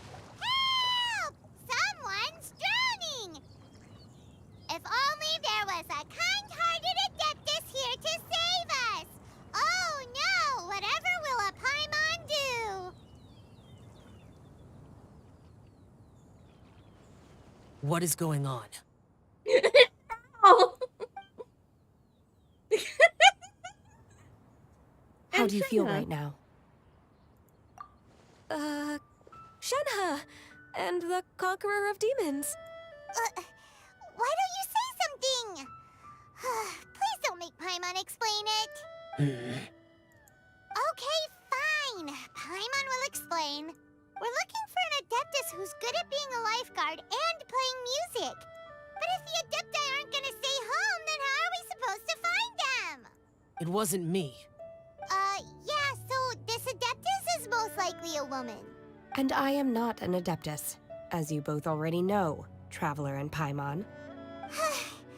Okay, so this is Paimon's fault. No way Paimon would have suggested this idea if she'd known how awkward this was gonna be. Glad you're okay. As far as I know, the one you seek is no Yaksha. And one last thing. Your actions here caused others a great deal of worry. Do not repeat them again in the future. Oh, Xiao, I'm so sorry. As ever, the Conqueror of Demons comes and goes, just like the wind. Right. I didn't dare to say a word just now. How's your training going, Shenhe? Have you made any plans for Lantern Rite? We could spend it together in Liyue Harbor if you'd like. I had planned to spend the festival with Master this year. However... Oh, speaking of Cloud Retainer, when did you see her last? Earlier this morning. She set off for Mount Hulao at dawn. I noticed she was using an Adeptus art of some kind to protect a mechanism that looked like a boiler. Maybe it was a gift for Mountain Shaper. I did not inquire. So we just missed her. Please excuse me for a moment. I think I'll leave the gift in her abode. Sure. Thank you. It sounds like Ganyu and Shenhe have gotten a lot closer recently. Yes. During the summer and winter, I continued to train with Master. In the other months of the year, I have been learning to adapt to human life in Liyue Harbor. Ganyu arranged accommodations for me in the city, and also recommended several work positions for me. But when I try to blend in by referring to her as Miss Ganyu or Lady Ganyu, like the others, she says I mustn't address her like that. Sometimes I'm supposed to copy other people. Sometimes I'm not. It's a little difficult to keep track of everything. Oh, is that what it is? Noted. So, you came looking for Master today because you wanted to ask her about the Mystery Adeptus. Is that right? Yep. Oh, speaking of that, have you ever heard any music while out training in the mountains? Music? What is that? It's, a kind of a happy or relaxing sound. Or, a nerve-wracking sound. Or even a terrifying one. Okay, I'm done. I also left her a note so that she knows where to find us. We won't miss her again. Yay! That's really helpful, thanks! We were just talking about this thing called music, and based on Paimon's description, I do believe I hear it every day. Please follow me. Paimon's description wasn't very good. Really? Great, let's go!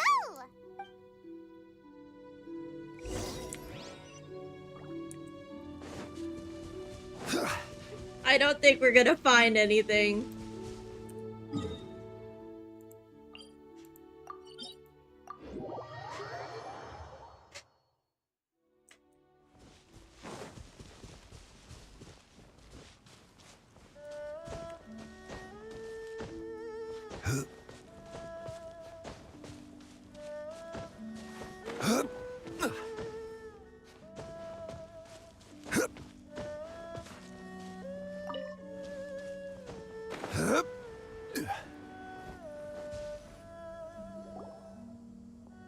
This is the place. I enjoy training here to the sound of music.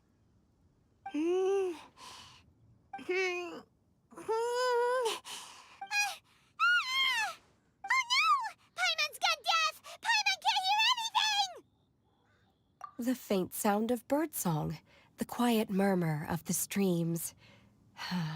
These are relaxing sounds. Are they not the music of which you speak? Oh, Paimon wasn't quite done with the description. Okay, fine, it's all Paimon's fault. What we're looking for are not the sounds of nature, but melodies played on special instruments. Oh. And a melody is? Hey! Don't you patronize Paimon! Let's get one thing straight. Paimon knows plenty of nursery rhymes, but Paimon does not sing on demand. Without payment. Hey! Why don't you just sing that one melody Shen has heard before? It'll probably help her to understand what we're talking about.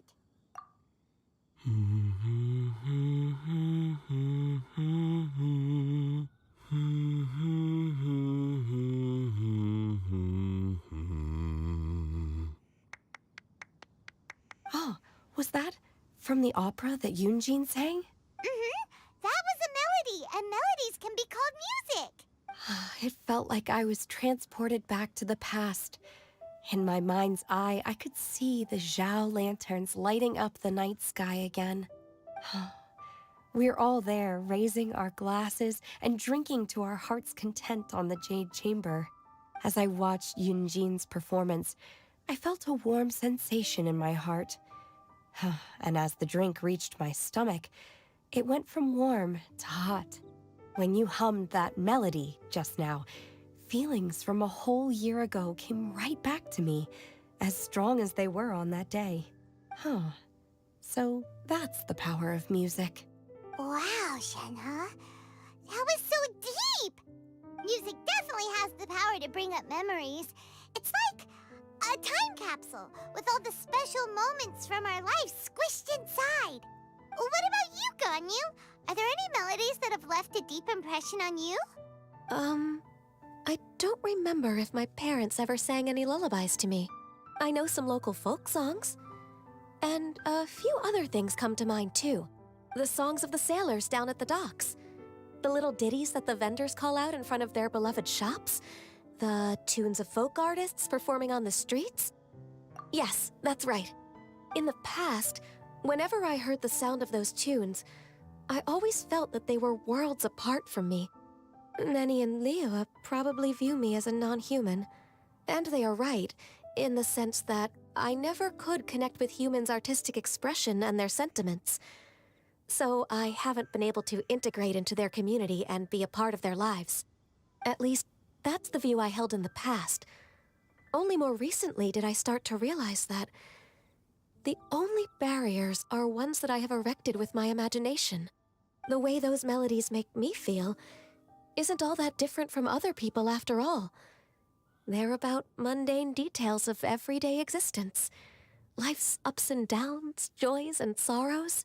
Even though we come from different backgrounds and have different stories to tell, when it comes down to the most common things that we see and experience around us each day in the city, in that sense, we're all the same.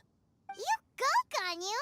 You're really making progress. You have loads of friends in Liyue Harbor when you think about it. Like,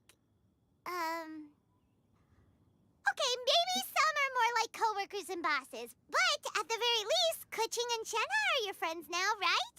Yes, I am. Technically speaking, we should refer to each other by the conventional forms of address used among fellow disciples. But now that I know what constitutes a friendship, I do believe we are more friends than co-disciples. Thank you, everyone. Aww. Once the days are warmer, I would like to host you at my home in the city. Please invite Kuching as well. I've planted many types of flowers. I'm sure some of them will be to your taste. You are too kind. I couldn't possibly. Nonsense. You are my friend. I have cultivated and cared for the flowers just as you taught me. Once you've seen them for yourself, I am sure you can advise me how to do an even better job next time. I will save some for decoration. We can feast on the rest. Then, thank you in advance. Wait, what is that saying again? If you insist? Do people say that? I'm not completely sure either. It doesn't matter, okay? You got the point across. No need to split hairs. Paimon's more concerned about your idea of a girls' night out. Eating flowers? Really? Does this have anything to do with you both being the disciples of that illuminated bird? Who dares refer to one not by one's Adeptus title, but merely as that illuminated bird? Master, our greetings, Cloud Retainer. Ah! There it is! The illuminated bird is landed! Double humph.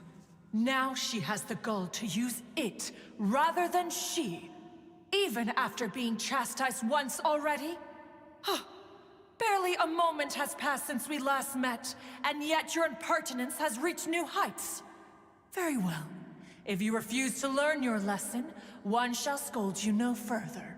One has received your message from Ganyu. On the matter of the Adeptus you seek, one suspects to know their identity. Well, shall one lead the way? I still have to complete my training for today, so I will bid farewell to everyone here. Very well. Await my arrival at one's abode later this night. On this special occasion, you should indulge yourself with some savory dishes. If you want to release a Shao Lantern, come and find us anytime. Thank you, everyone.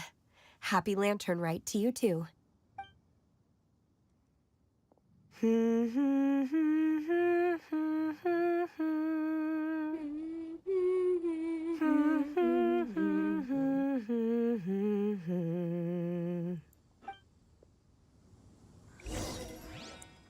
Yay! We taught Shenna about music, which she's already heard, but still.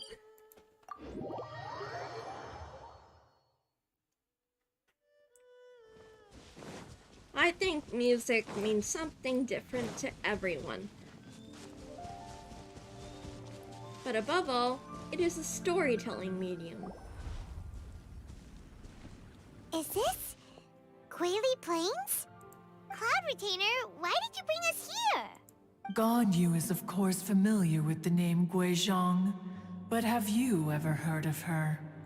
Guizhong is another name of Agentis, the god of dust. She was extroverted in nature and adored social gatherings and inventions alike. Long ago, this region was yet a prosperous assembly. Guizhong often invited her friends to visit her home, reserving for us seats around the largest stone table. Seagazer would always bring out his latest treasure and place it upon the table. He could be quite the braggart. Though usually a mild-mannered fellow, when it came to those collectibles he was so fond of, he always loved to show them off. Paimon remembers that name. So that's what Seagazer was like. He was an old friend and a former rival. One has many memories of him. Once he had brought out the treasure, it would predictably become the center of attention. Neither Guizhong nor one was content to let him just steal the spotlight. So we would then also present our proudest mechanical creations. As Adepti, we were each gifted in our own ways, and naturally proud of our accomplishments in our respective fields of expertise. As a result, one often quarreled with Seagazer. His treasures were not even of his own making. He just used his exploration skills to dig them out of the ground.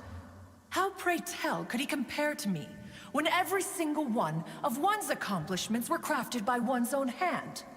Cloud Retainer, you are getting competitive again. One digresses.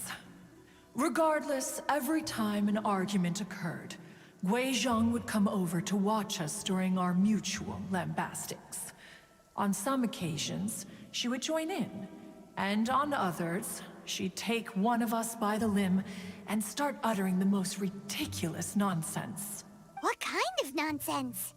No kind of nonsense were we spared. Sometimes she would brazenly opine, why argue between yourselves when neither of you could ever hope to beat me? Other times, she would make unsolicited suggestions, such as, once you two are done arguing, let's go to the foot of the mountain and grill some meat. She always sought to make everyone happy, and one must say, she had quite the gift for it. No matter what nonsense she said, one never felt bothered or offended. It also helped that she never referred to one as that illuminated bird or ladybird. Come on, get over yourself! Anyway, just as our impassioned arguments would reach the apex of acrimony, Marchosius would bring his delectable dishes to the table. Who would dare snub the stove god and his wondrous creations? At the sight of him, we would all immediately drop the argument and prepare the table for a night of feasting and drinking. Back then, one was always bothered by how the cups Rex Lapis brought were always too square for one's taste. Can you see yourselves ever enjoying a drink from a square cup? Precisely. So, as you can see, even one as great as Rex Lapis was not immune to making the occasional blunder. Even one could never find fault with Marchosius's cooking. As we ate, Guizhong would continue to find topics for conversation, filling the table with humor and laughter. Each of those old fossils had their character flaws and points of obstinacy. So why was it that whenever we dined together, we always had a marvelous time? We would drink together from a spot high in the mountains, until the moon set and the sun rose, and only then would the banquet finally come to an end. Streetwood Rambler would often remain to admire the flowers with Guizhong before returning to her own abode. The glaze lilies were far more abundant back then. Entire fields of them would appear to the eye as a veritable sea of flowers. Streetward Rambler? That would be Ping. You probably know her as Madam Ping. Oh, okay. Wait, this is a lovely story and everything, but didn't we come here to find that Adeptus from Mr. Dvorak's story? Or are you saying that it was Guizhong? Didn't she, already, Alas, long has one avoided this place for precisely that reason. The sights here are a reminder of a time long gone, and evoke much sorrow. One should have guessed that you would disrupt one's poignant moment of mourning with your incessant questioning. No matter, one will share the whole story with you now. In times gone by, one quarreled oft with Guizhong concerning mechanical principles. We each had our ideals, and neither would yield. Under the pretext of a social gathering, one invited the impartial Rex Lapis to judge the quality of our creations. But Rex Lapis declared that Guizhong's Obscuro Vulpus mechanism was superior. Though one was too proud to acknowledge it, in one's heart, one knew that Guizhong was indeed the superior talent in the mechanical arts. As for the story between Guizhong and Streetward Rambler, that begins with a certain bell. In Guizhong's opinion, while mechanisms were no substitute for human composers, they were yet capable of producing simple but fine melodies. But Streetward Rambler believed music to be an expression of the soul, an emotional enterprise that could never hope to be replicated by machinery. They argued endlessly, until one asked Rex Lapis to intercede. He confiscated the bell and designated it for ceremonial use. Thereafter, one would often find them convening in the mountains, discussing music, mechanics, and all the affairs of the mortal world. But these good times were not to last. War broke out between the gods, and soon engulfed the Guili Plains. Guizhong was overpowered by the enemy, and fell in battle.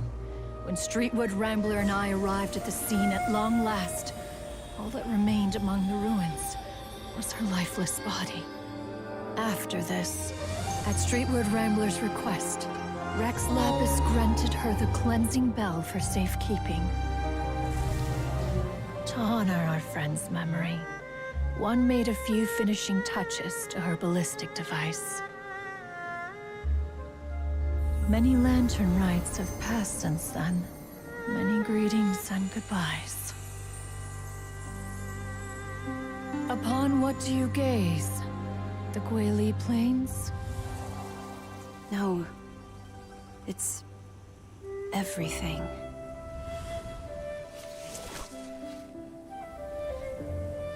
We think of human life as like a lantern that's lit one minute and extinguished the next. But are we Adepti so different? Perhaps as dust settles after a storm, we too must one day return to the world below. Oh. One has always been austere and private by nature, and has never relished socializing. One's dealings with Guizhong were born out of discussions on the discipline of mechanics. What? You have loads of friends, and you seem pretty chatty. Just because one is not ignorant of social graces does not mean one is fond of them. One is perfectly capable of partaking in conversation despite being introverted. But in the end, one is nothing like Streetwood Rambler. She is dauntless but thoughtful, not to mention eloquent and wise. Moreover, her friendship with Guizhong was far greater than one's own. Back when they were rivals, they would often compete against one another in the realm of musical composition. That cleansing bell was one of Guizhong's proudest works, having the ability to both compose and perform. Wait, that's weird. Didn't Madame Ping say she pestered an old friend for that bell? And she also said something about being a vain beauty when she was young or something. Streetward Rambler, a vain beauty. My foot. That bell has a sad history. Clearly, she refrained from sharing with you the truth of its origins, since the right time had not yet come. As for her old friend, who else could it be? As soon as Streetward Rambler heard that a certain Zhang Li wished to borrow the bell, she realized that the man was none other than Rex Lapis, and that he had made an enormous decision. After all, we all have known each other for several millennia. Some things between us are implicitly understood. Whoa! So they were talking in secret code? Oh, Paimon did not see that one coming. Enough of your intrusions. Where was one up to? Ah, yes. One remembers now. The cleansing bell is powered by a mechanical art, and can be used to great effect as an accompanying instrument. After the passing of its creator, it was used on numerous occasions during rites of parting. But Streetward Rambler did not acquire it from Rex Lapis for the purpose of producing further funerary tunes. No. Each time she rang it, it was to play the tune that Guizhong composed on it. The two once clashed over their beliefs about the meaning of music. Who would have thought that with Gui Zhang's passing and Streetward Rambler's mourning, two tunes composed in discord would eventually become one harmonious composition? Once upon a time, Streetwood Rambler also loved gatherings, liquor, and music. But after Gui Zhang passed, she preferred her own company. She could often be found sitting alone at a mountain summit, contemplating and reminiscing with her zither. The music would go from mournful to soothing to impassioned. Many years passed before she finally composed a melody to her satisfaction. In celebration, she played the tune to the clouds. Regrettably, one has only ever heard her play that tune once. Which brings one back to the matter you've been investigating. Perhaps it was during that performance that the ancestor of your Fontaine friend fell into the water and was saved by Streetwood Rambler. But if she was so happy with the melody, why would she only play it once? One was also greatly perplexed by this.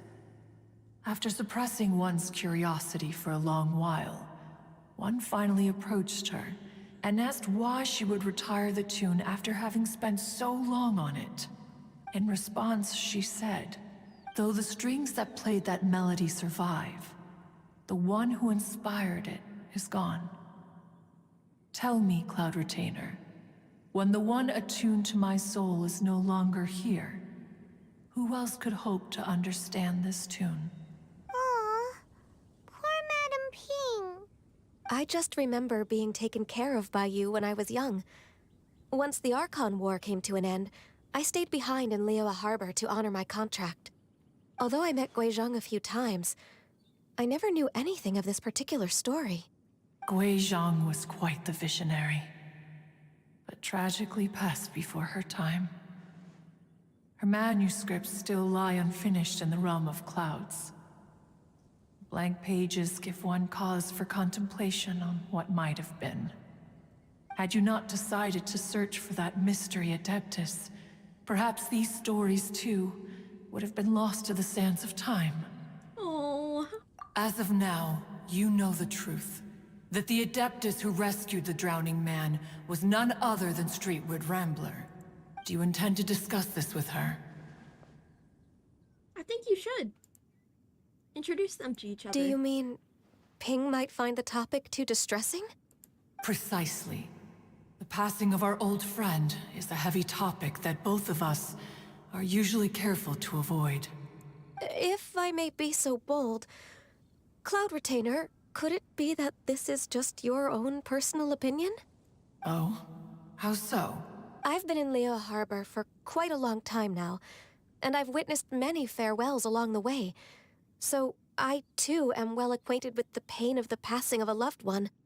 But this doesn't bring the city or its people to a standstill. They have to keep moving forward.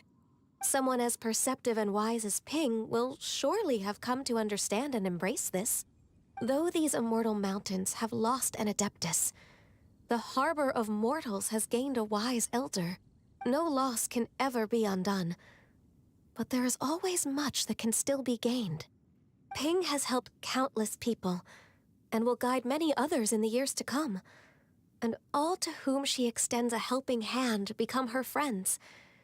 People she can admire flowers and discuss music with. Though it is heartbreaking to lose a kindred spirit, life goes on, because there are new friends waiting for you further down the road. That is truly inspiring. We even asked Madam Ping what she thought about adding a music festival to this year's Lantern Rite. Oh, when we get back, why don't we just ask her if she'd like to perform? Maybe we can even get her up on stage.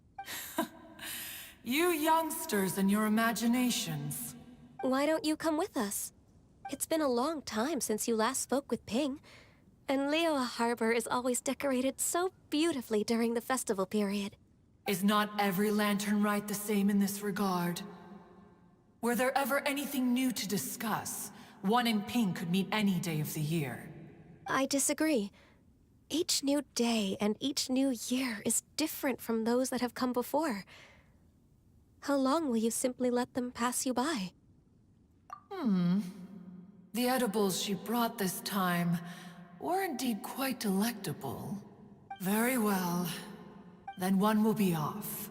If the other old fossils have sneaked away into the city to amuse themselves, one shall soon find out. All right. We should be getting back to the harbor as well. We don't want to keep her waiting.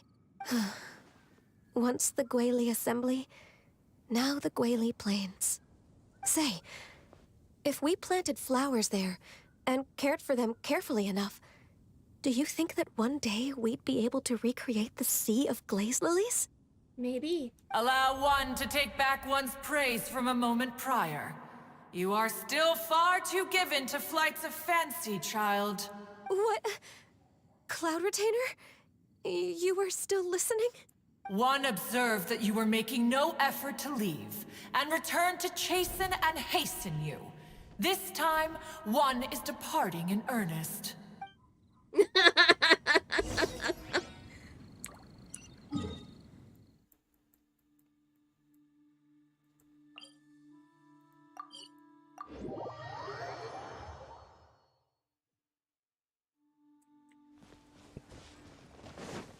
I wonder if we'll get a model of human Cloud Retainer.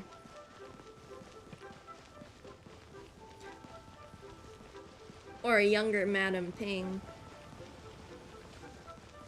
Street Word Rambler.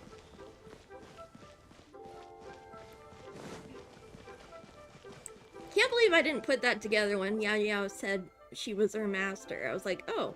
Whoa! You have two masters? Madam Ping? And Cloud Retainer? It appears you made haste after all. One arrived but moments before you. Oh, bless my soul. To what do I owe the honor? How nice of you all to come and visit me. Miss Illuminated Bird, haven't you said anything yet? Said what, precisely? And why should one be tasked with saying it? 'Cause you're the one who's known Madam Ping the longest. Street word. Or rather, presumably, you would prefer to be addressed as Ping? Oh, Cloud Retainer, you are uncommonly polite today. Given that Lantern Rite is almost upon us, the weather in the city is most pleasant, and a sweet floral fragrance lingers in the air. Ganyu, please continue from here. Huh?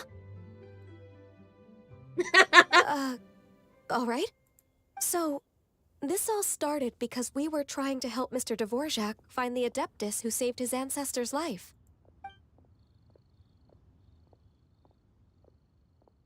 Cloud Retainer informed us that the one who played that melody and rescued the drowning man was none other than yourself. Ah, let me think. Yes, I do believe I recall that encounter. What a long time ago that was. I'm surprised that you still remember it. Even more astonishing, perhaps, is the fact that this story has survived this long at all, when mortal lives are so very brief. It appears that she has proven herself right once again. Who's she? We like to call her Guizhong. From the look in Cloud Retainer's eyes, I sense that she has already told you all about her. Albeit reluctantly, one might add. Oh, there is no harm done. After all, Lantern Rite's very purpose is to commemorate the heroes who gave their lives for Liyue. Although Guizhong did not live to see the splendid sights of today, she was as much a hero as any other. So how has she proven herself right again exactly? Once upon a time, she said to me that humans were a weak form of life that she wished to protect with her wisdom. But as she interacted more and more with them, her opinions on them began to change. She marveled at the beautiful complexity of their spirits, the sheer splendor of all they could accomplish through their hard work and intelligence. She told us that to underestimate human potential would be to make a grave mistake. With the smallest amount of guidance, enormous power can be unleashed in them, and a human who has reached their full potential may well be her equal. Someone who could have as much to teach an adeptus as to learn from them. She always had a way with words. That her mechanical accomplishments were judged superior to one's own was, one suspects, in large part due to her sheer eloquence. Speaking of mechanics, Cloud Retainer, do you still remember that potted plant mechanism? The one that the two of you gave me as a gift? Of course. Guizhong and one both put an immense amount of effort into that gift. It would be no overstatement to call it a testament to each of our individual technical genius. As Guizhong once said, it takes every blade of grass and every flower to make a homeland. When I see the sight of Liyue Harbor before us today, I am reminded of this. Madam Ping looks very emotional right now. Of all of us, it was Guizhong who was the fondest of these grand and exciting occasions. If she were still with us, I'm quite sure she would still be trying to best Cloud Retainer's finest works at every opportunity. Liyue Harbor is always filled with the sound of music at this time of the year. If she were here, one is certain that she would seek you out to discuss and debate the virtues of various melodies. Oh, yeah! Music! We've been dying to ask. What was the melody that you played back then? Oh, also, with you being such a music expert and all, why don't you join the concert as a performer? I can make arrangements right away. Oh, as much as I don't wish to dampen your enthusiasm, it's been a long time since I played this zither. My fingers don't have the dexterity they once did, and whenever I play that tune, it always reminds me of her. I start wondering what she would think of the changes I have made to her melody. There was a period of time whenever I started strumming, it almost felt like she was back again. Sitting right there on the stone stool next to me, chatting away. Skybracer and Seagazer too, looking just like they did in the old days.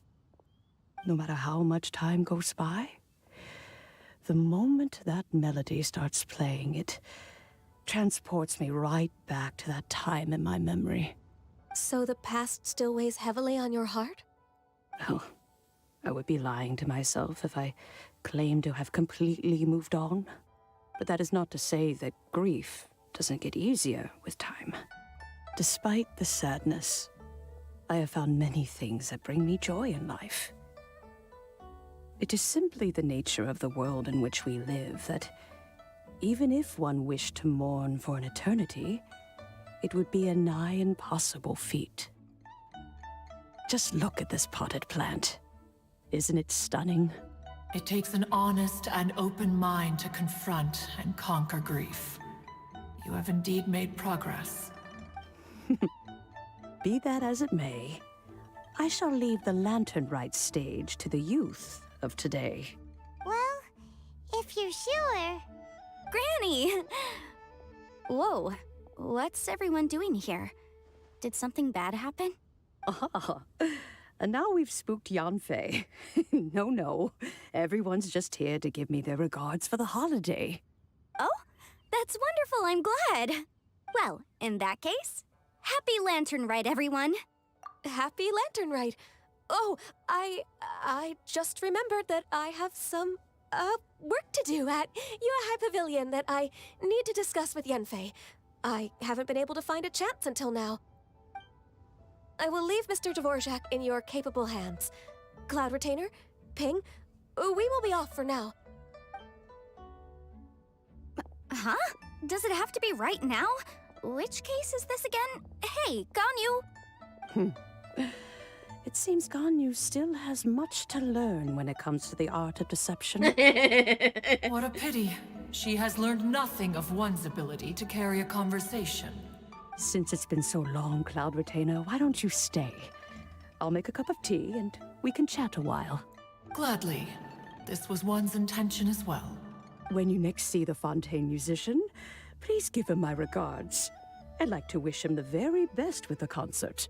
You got it, Madam Ping. Thank you all. I think you've listened to enough of my nattering for one day. As for that melody, I will play it for you all another time. Goodness knows I need to practice it first. Wow, that'd be great! We'll look forward to it. When that time comes, wherever her spirit may be among the countless grains of sand and specks of dust between the harbor and the mountains, perhaps she will look at the Liyue of today and steal a smile when she sees the prosperous land that it has become. Aww. All right, let's go tell Mr. Dvorak the news.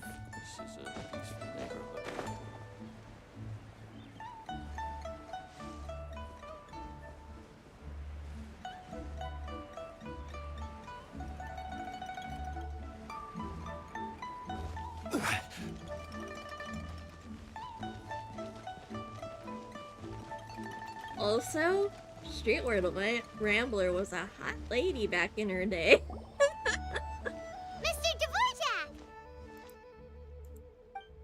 Ah, and Kuching's here too! Thanks for helping set all of this up. Welcome back. Did everything go well? Really, really well. We found the person Mr. Dvorak was looking for. Are you serious?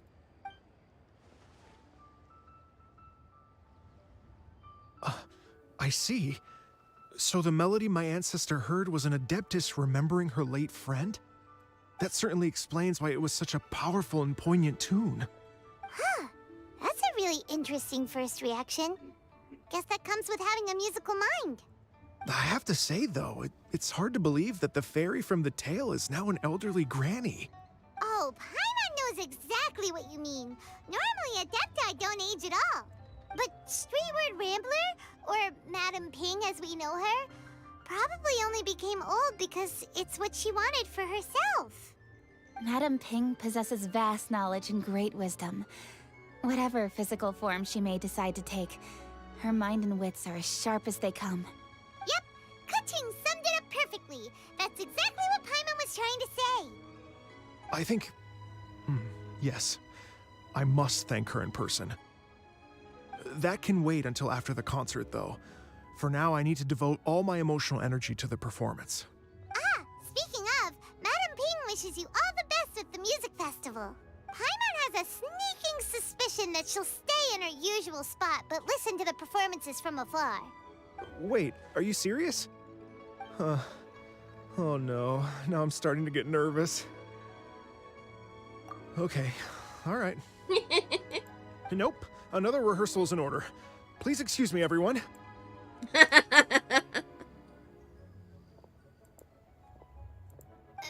Dvorak? He's already gone. Paimon wasn't even finished telling him everything. Before we set off on our search with Ganyu, he asked us about what music means to people. After our recent adventure, Paimon thinks we have a lot more to say about that now. Please, share your insights with me. Well, we found out that music can be used for good, but also for bad. It can make people happy and moved, but it can also be sad and bittersweet. And music is like a kind of memory written in people's hearts. It can put you in touch with feelings from a totally different time and place. It sounds like you had an eventful trip.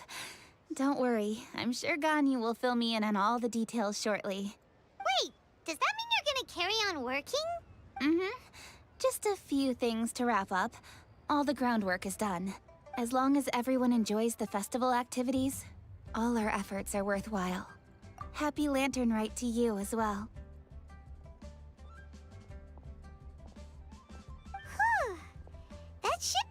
everything taken care of, right? Oh, no, wait. Paimon feels like she's forgetting something.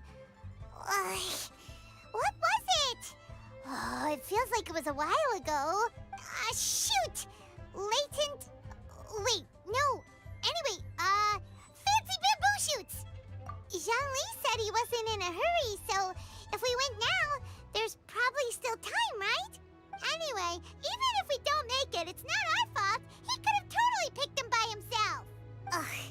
Anyway, let's go check with him at Wangsheng Funeral Parlor.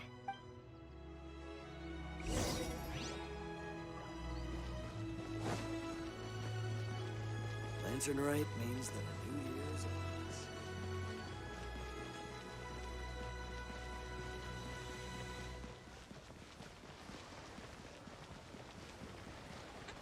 Hey.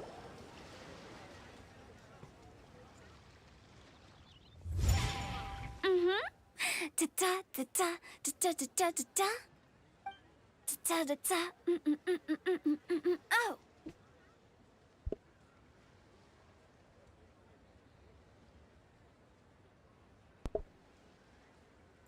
All right, let's take a break here. Oh wow, look who it is! Are you here to hang out with everyone's favorite funeral director? So you're just casually practicing your rapping skills at the entrance to your funeral parlor? In broad daylight? Okay.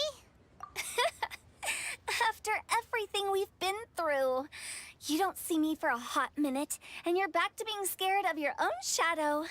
We have all this open space, a clear view of the mountains behind and the sea in front. Not to mention we have several invisible audience members enthusiastically cheering us on. It's the perfect spot to rehearse. Invisible Rehearse. Gotta say, it took me a few days to get used to Director Who's way of talking. Xinyan was pretty spooked too when she first got here. Just like when she sees a frog, but a giant frog with sharp teeth. Come on, knock it off. What's wrong? I've never seen someone look so confused before. Well, don't worry, because Director Who's here to explain it all. There once was a Fontaine musician who went around town on a mission. He came door to door for his iridescence tour, looking for acts to audition. With my words, Xinyan's chorus, and Yunjin as our mentor, we'll take the stage by storm with flames roaring and the whole audience calling for more. For sure! The whole dance floor will be yelling encore! Encore! Oh, now Paimon's rhyming along. But when you say flames roaring, are you sure this'll be safe? Oh, don't you worry about that. I'm pretty experienced on the stage, and I've already informed the Yuhong of all the pyrotechnics we're planning on using. Huh. Guess we'll just have to trust Xinyan on this one. Oh, Zhongli. He took one of those fancy meal boxes and set off for the mountains. Said he wanted to pay a visit to some old friends. It's a real pity that he couldn't be around for this. As well as being a true connoisseur of traditional art forms, he's able to appreciate Xinyan's performances too. Yeah, that's right. Matter of fact, he was the one who first invited me to perform here. To tell the truth, though, I never thought I'd really find myself rehearsing here one day. Well, now you know. The Wangsheng Funeral Parlor is a great location. All of you are always welcome to come and hang out here, especially if you're in the mood to try something new. I can speak to that. Hu Tao is always full of fun surprises. And jump scares. Actually, Xinyan, I have some lyric ideas for your part. Do you want to go through them together? Oh, sure thing. I'm all ears. Oh, Traveler and Paimon, I believe Zhongli was heading to Mount Hulao, so make sure you're hiking up the right hill. When you see Zhongli, please pass on this message to him. It's up to him whether he wants to support us at the performance tonight, but I expect him to make time for the upcoming banquet we're planning. No excuses. You should join us too. It'll be a riot. If there's one thing I've learned from being a funeral director, it's how to throw a party.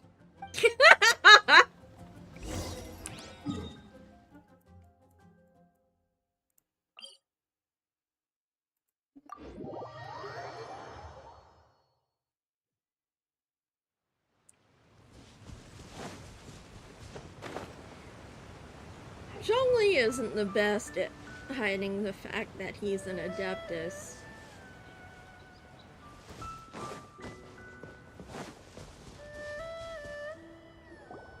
Paimon sees them! It's illuminated deer! And illuminated bird number 2! A familiar face. Have you come from Liyue Harbor? How is the city nowadays? Everything's great! But you know, if you're so curious, you can always go and check it out for yourself. In fact, Mooncarver has been taking many walks on Mount Tianheng in recent times. I believe the sights of the city are quite familiar to him. Zhongli! Here you are!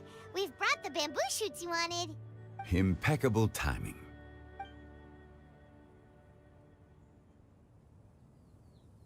Traditionally, bamboo shoot soup ought to be slow-cooked for many hours on low heat. Using Adeptus arts to hasten the process is something of a shortcut. Wait, that mechanism... is that... Indeed. Cloud Retainer kindly lent me her supreme cuisine machine. Can we not just call it a cooking machine? Actually, never mind. She seems to take a lot of pride in her mechanical gizmos, so it's probably best if Paimon doesn't go changing the name willy-nilly. I trust that you found the answers you were seeking during your recent journey. Excellent. The past should be remembered, but not overly dwelt upon. Our journey should be seen as a means to take on more from the world around us. When the bamboo shoot soup is ready, I must insist that you try some for yourself. Oh, Zhongli! Hutao told us to tell you something. She said, it's up to him whether he wants to support us at the performance tonight, but I expect him to make time for the upcoming banquet we're planning. No excuses! When she says performance, she must mean the Lantern Rite Music Festival. As for the banquet, she didn't tell us anything more about that, but she invited us to come as well. As you can see, I have a prior engagement with 2 Adepti friends of mine tonight. Please, give Director Hu my best wishes for the performance. As for the banquet, since the Director insists, far be it from a mere consultant like myself to refuse. Yay! Then we'll see you there? Absolutely. Rex Lapis, the bamboo shoot soup is ready. Thank you. I will examine it right away. The appearance is exquisite, and the aroma rich and intense. The craftsmanship of this machine is commendable indeed. Since you came all this way, you should not leave empty-handed. Please, take some soup. It tastes most exquisite while still warm.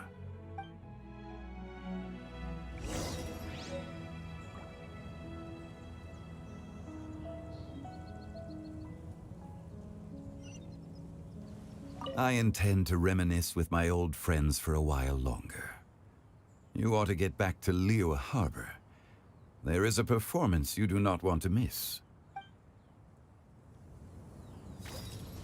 Had one known that Cloud Retainer was in possession of such eminently useful devices, one would have sought to borrow one from her long ago. And yet, since you share my lack of enthusiasm for mechanisms and fine dining, it would have become a mere decorative ornament in your abode. Not so. Had one had such a device to make up for one's lack of culinary prowess, Shenhe would not have had to rely on flowers and herbs alone for sustenance while under one's care. In that case, shall we rendezvous with Cloud Retainer one day soon and request to borrow one more supreme cuisine machine? A fine idea. A fine idea indeed.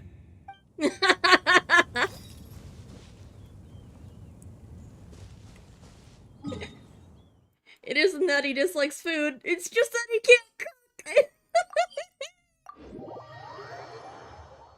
Poor Shenhe.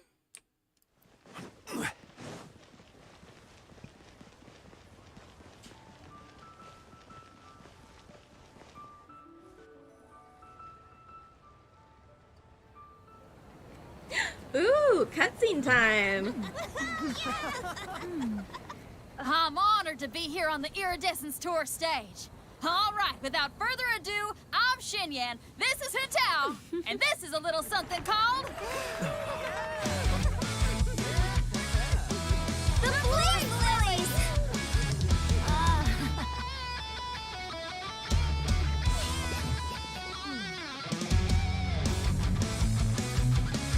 I'm up here blazing trails through the midnight sky, lighting up the world below. And when the crowds all hear my voice, they'll meet the spirit of rock and roll. Let's go! Hey, you butterfly, you two buzzing by, guiding your way to the afterlife, opening the path without a fright. Oh, I'll light the fire, watch it blaze across the universe. I'll spit my rhymes, watch your step, or you'll get burned. Hey, woo!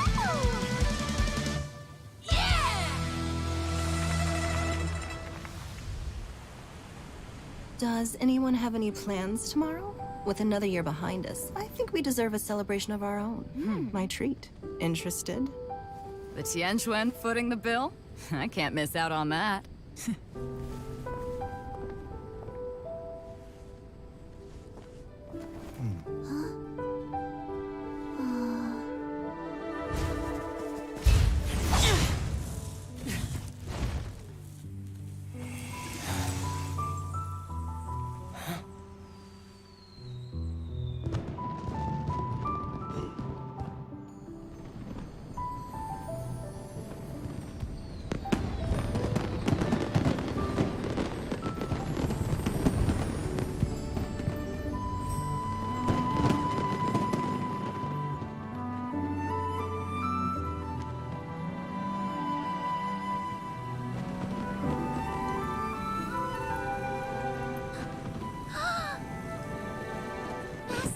Master, listen!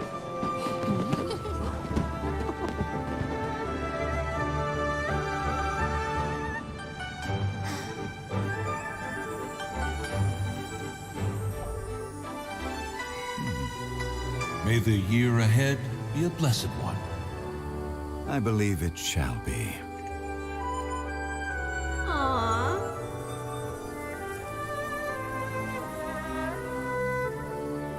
Master, the Xiao Lanterns,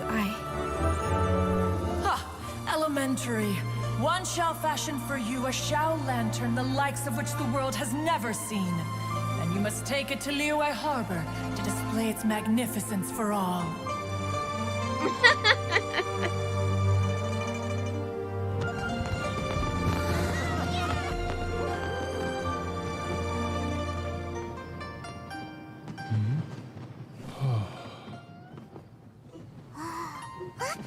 Listen! That must be Madame Ping!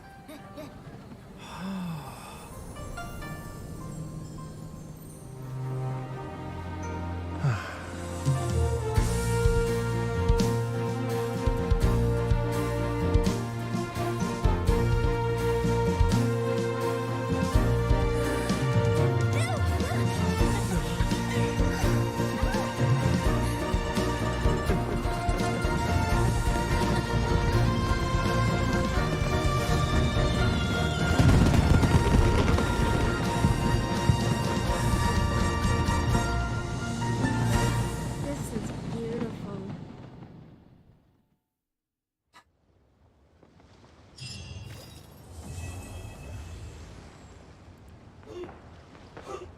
Yay! We did it!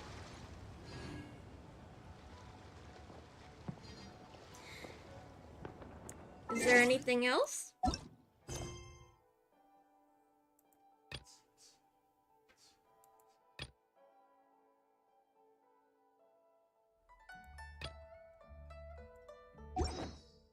Nope. That's it for tonight. Today. It's only 2 o'clock, oh my god. I'm not normally up and streaming this early.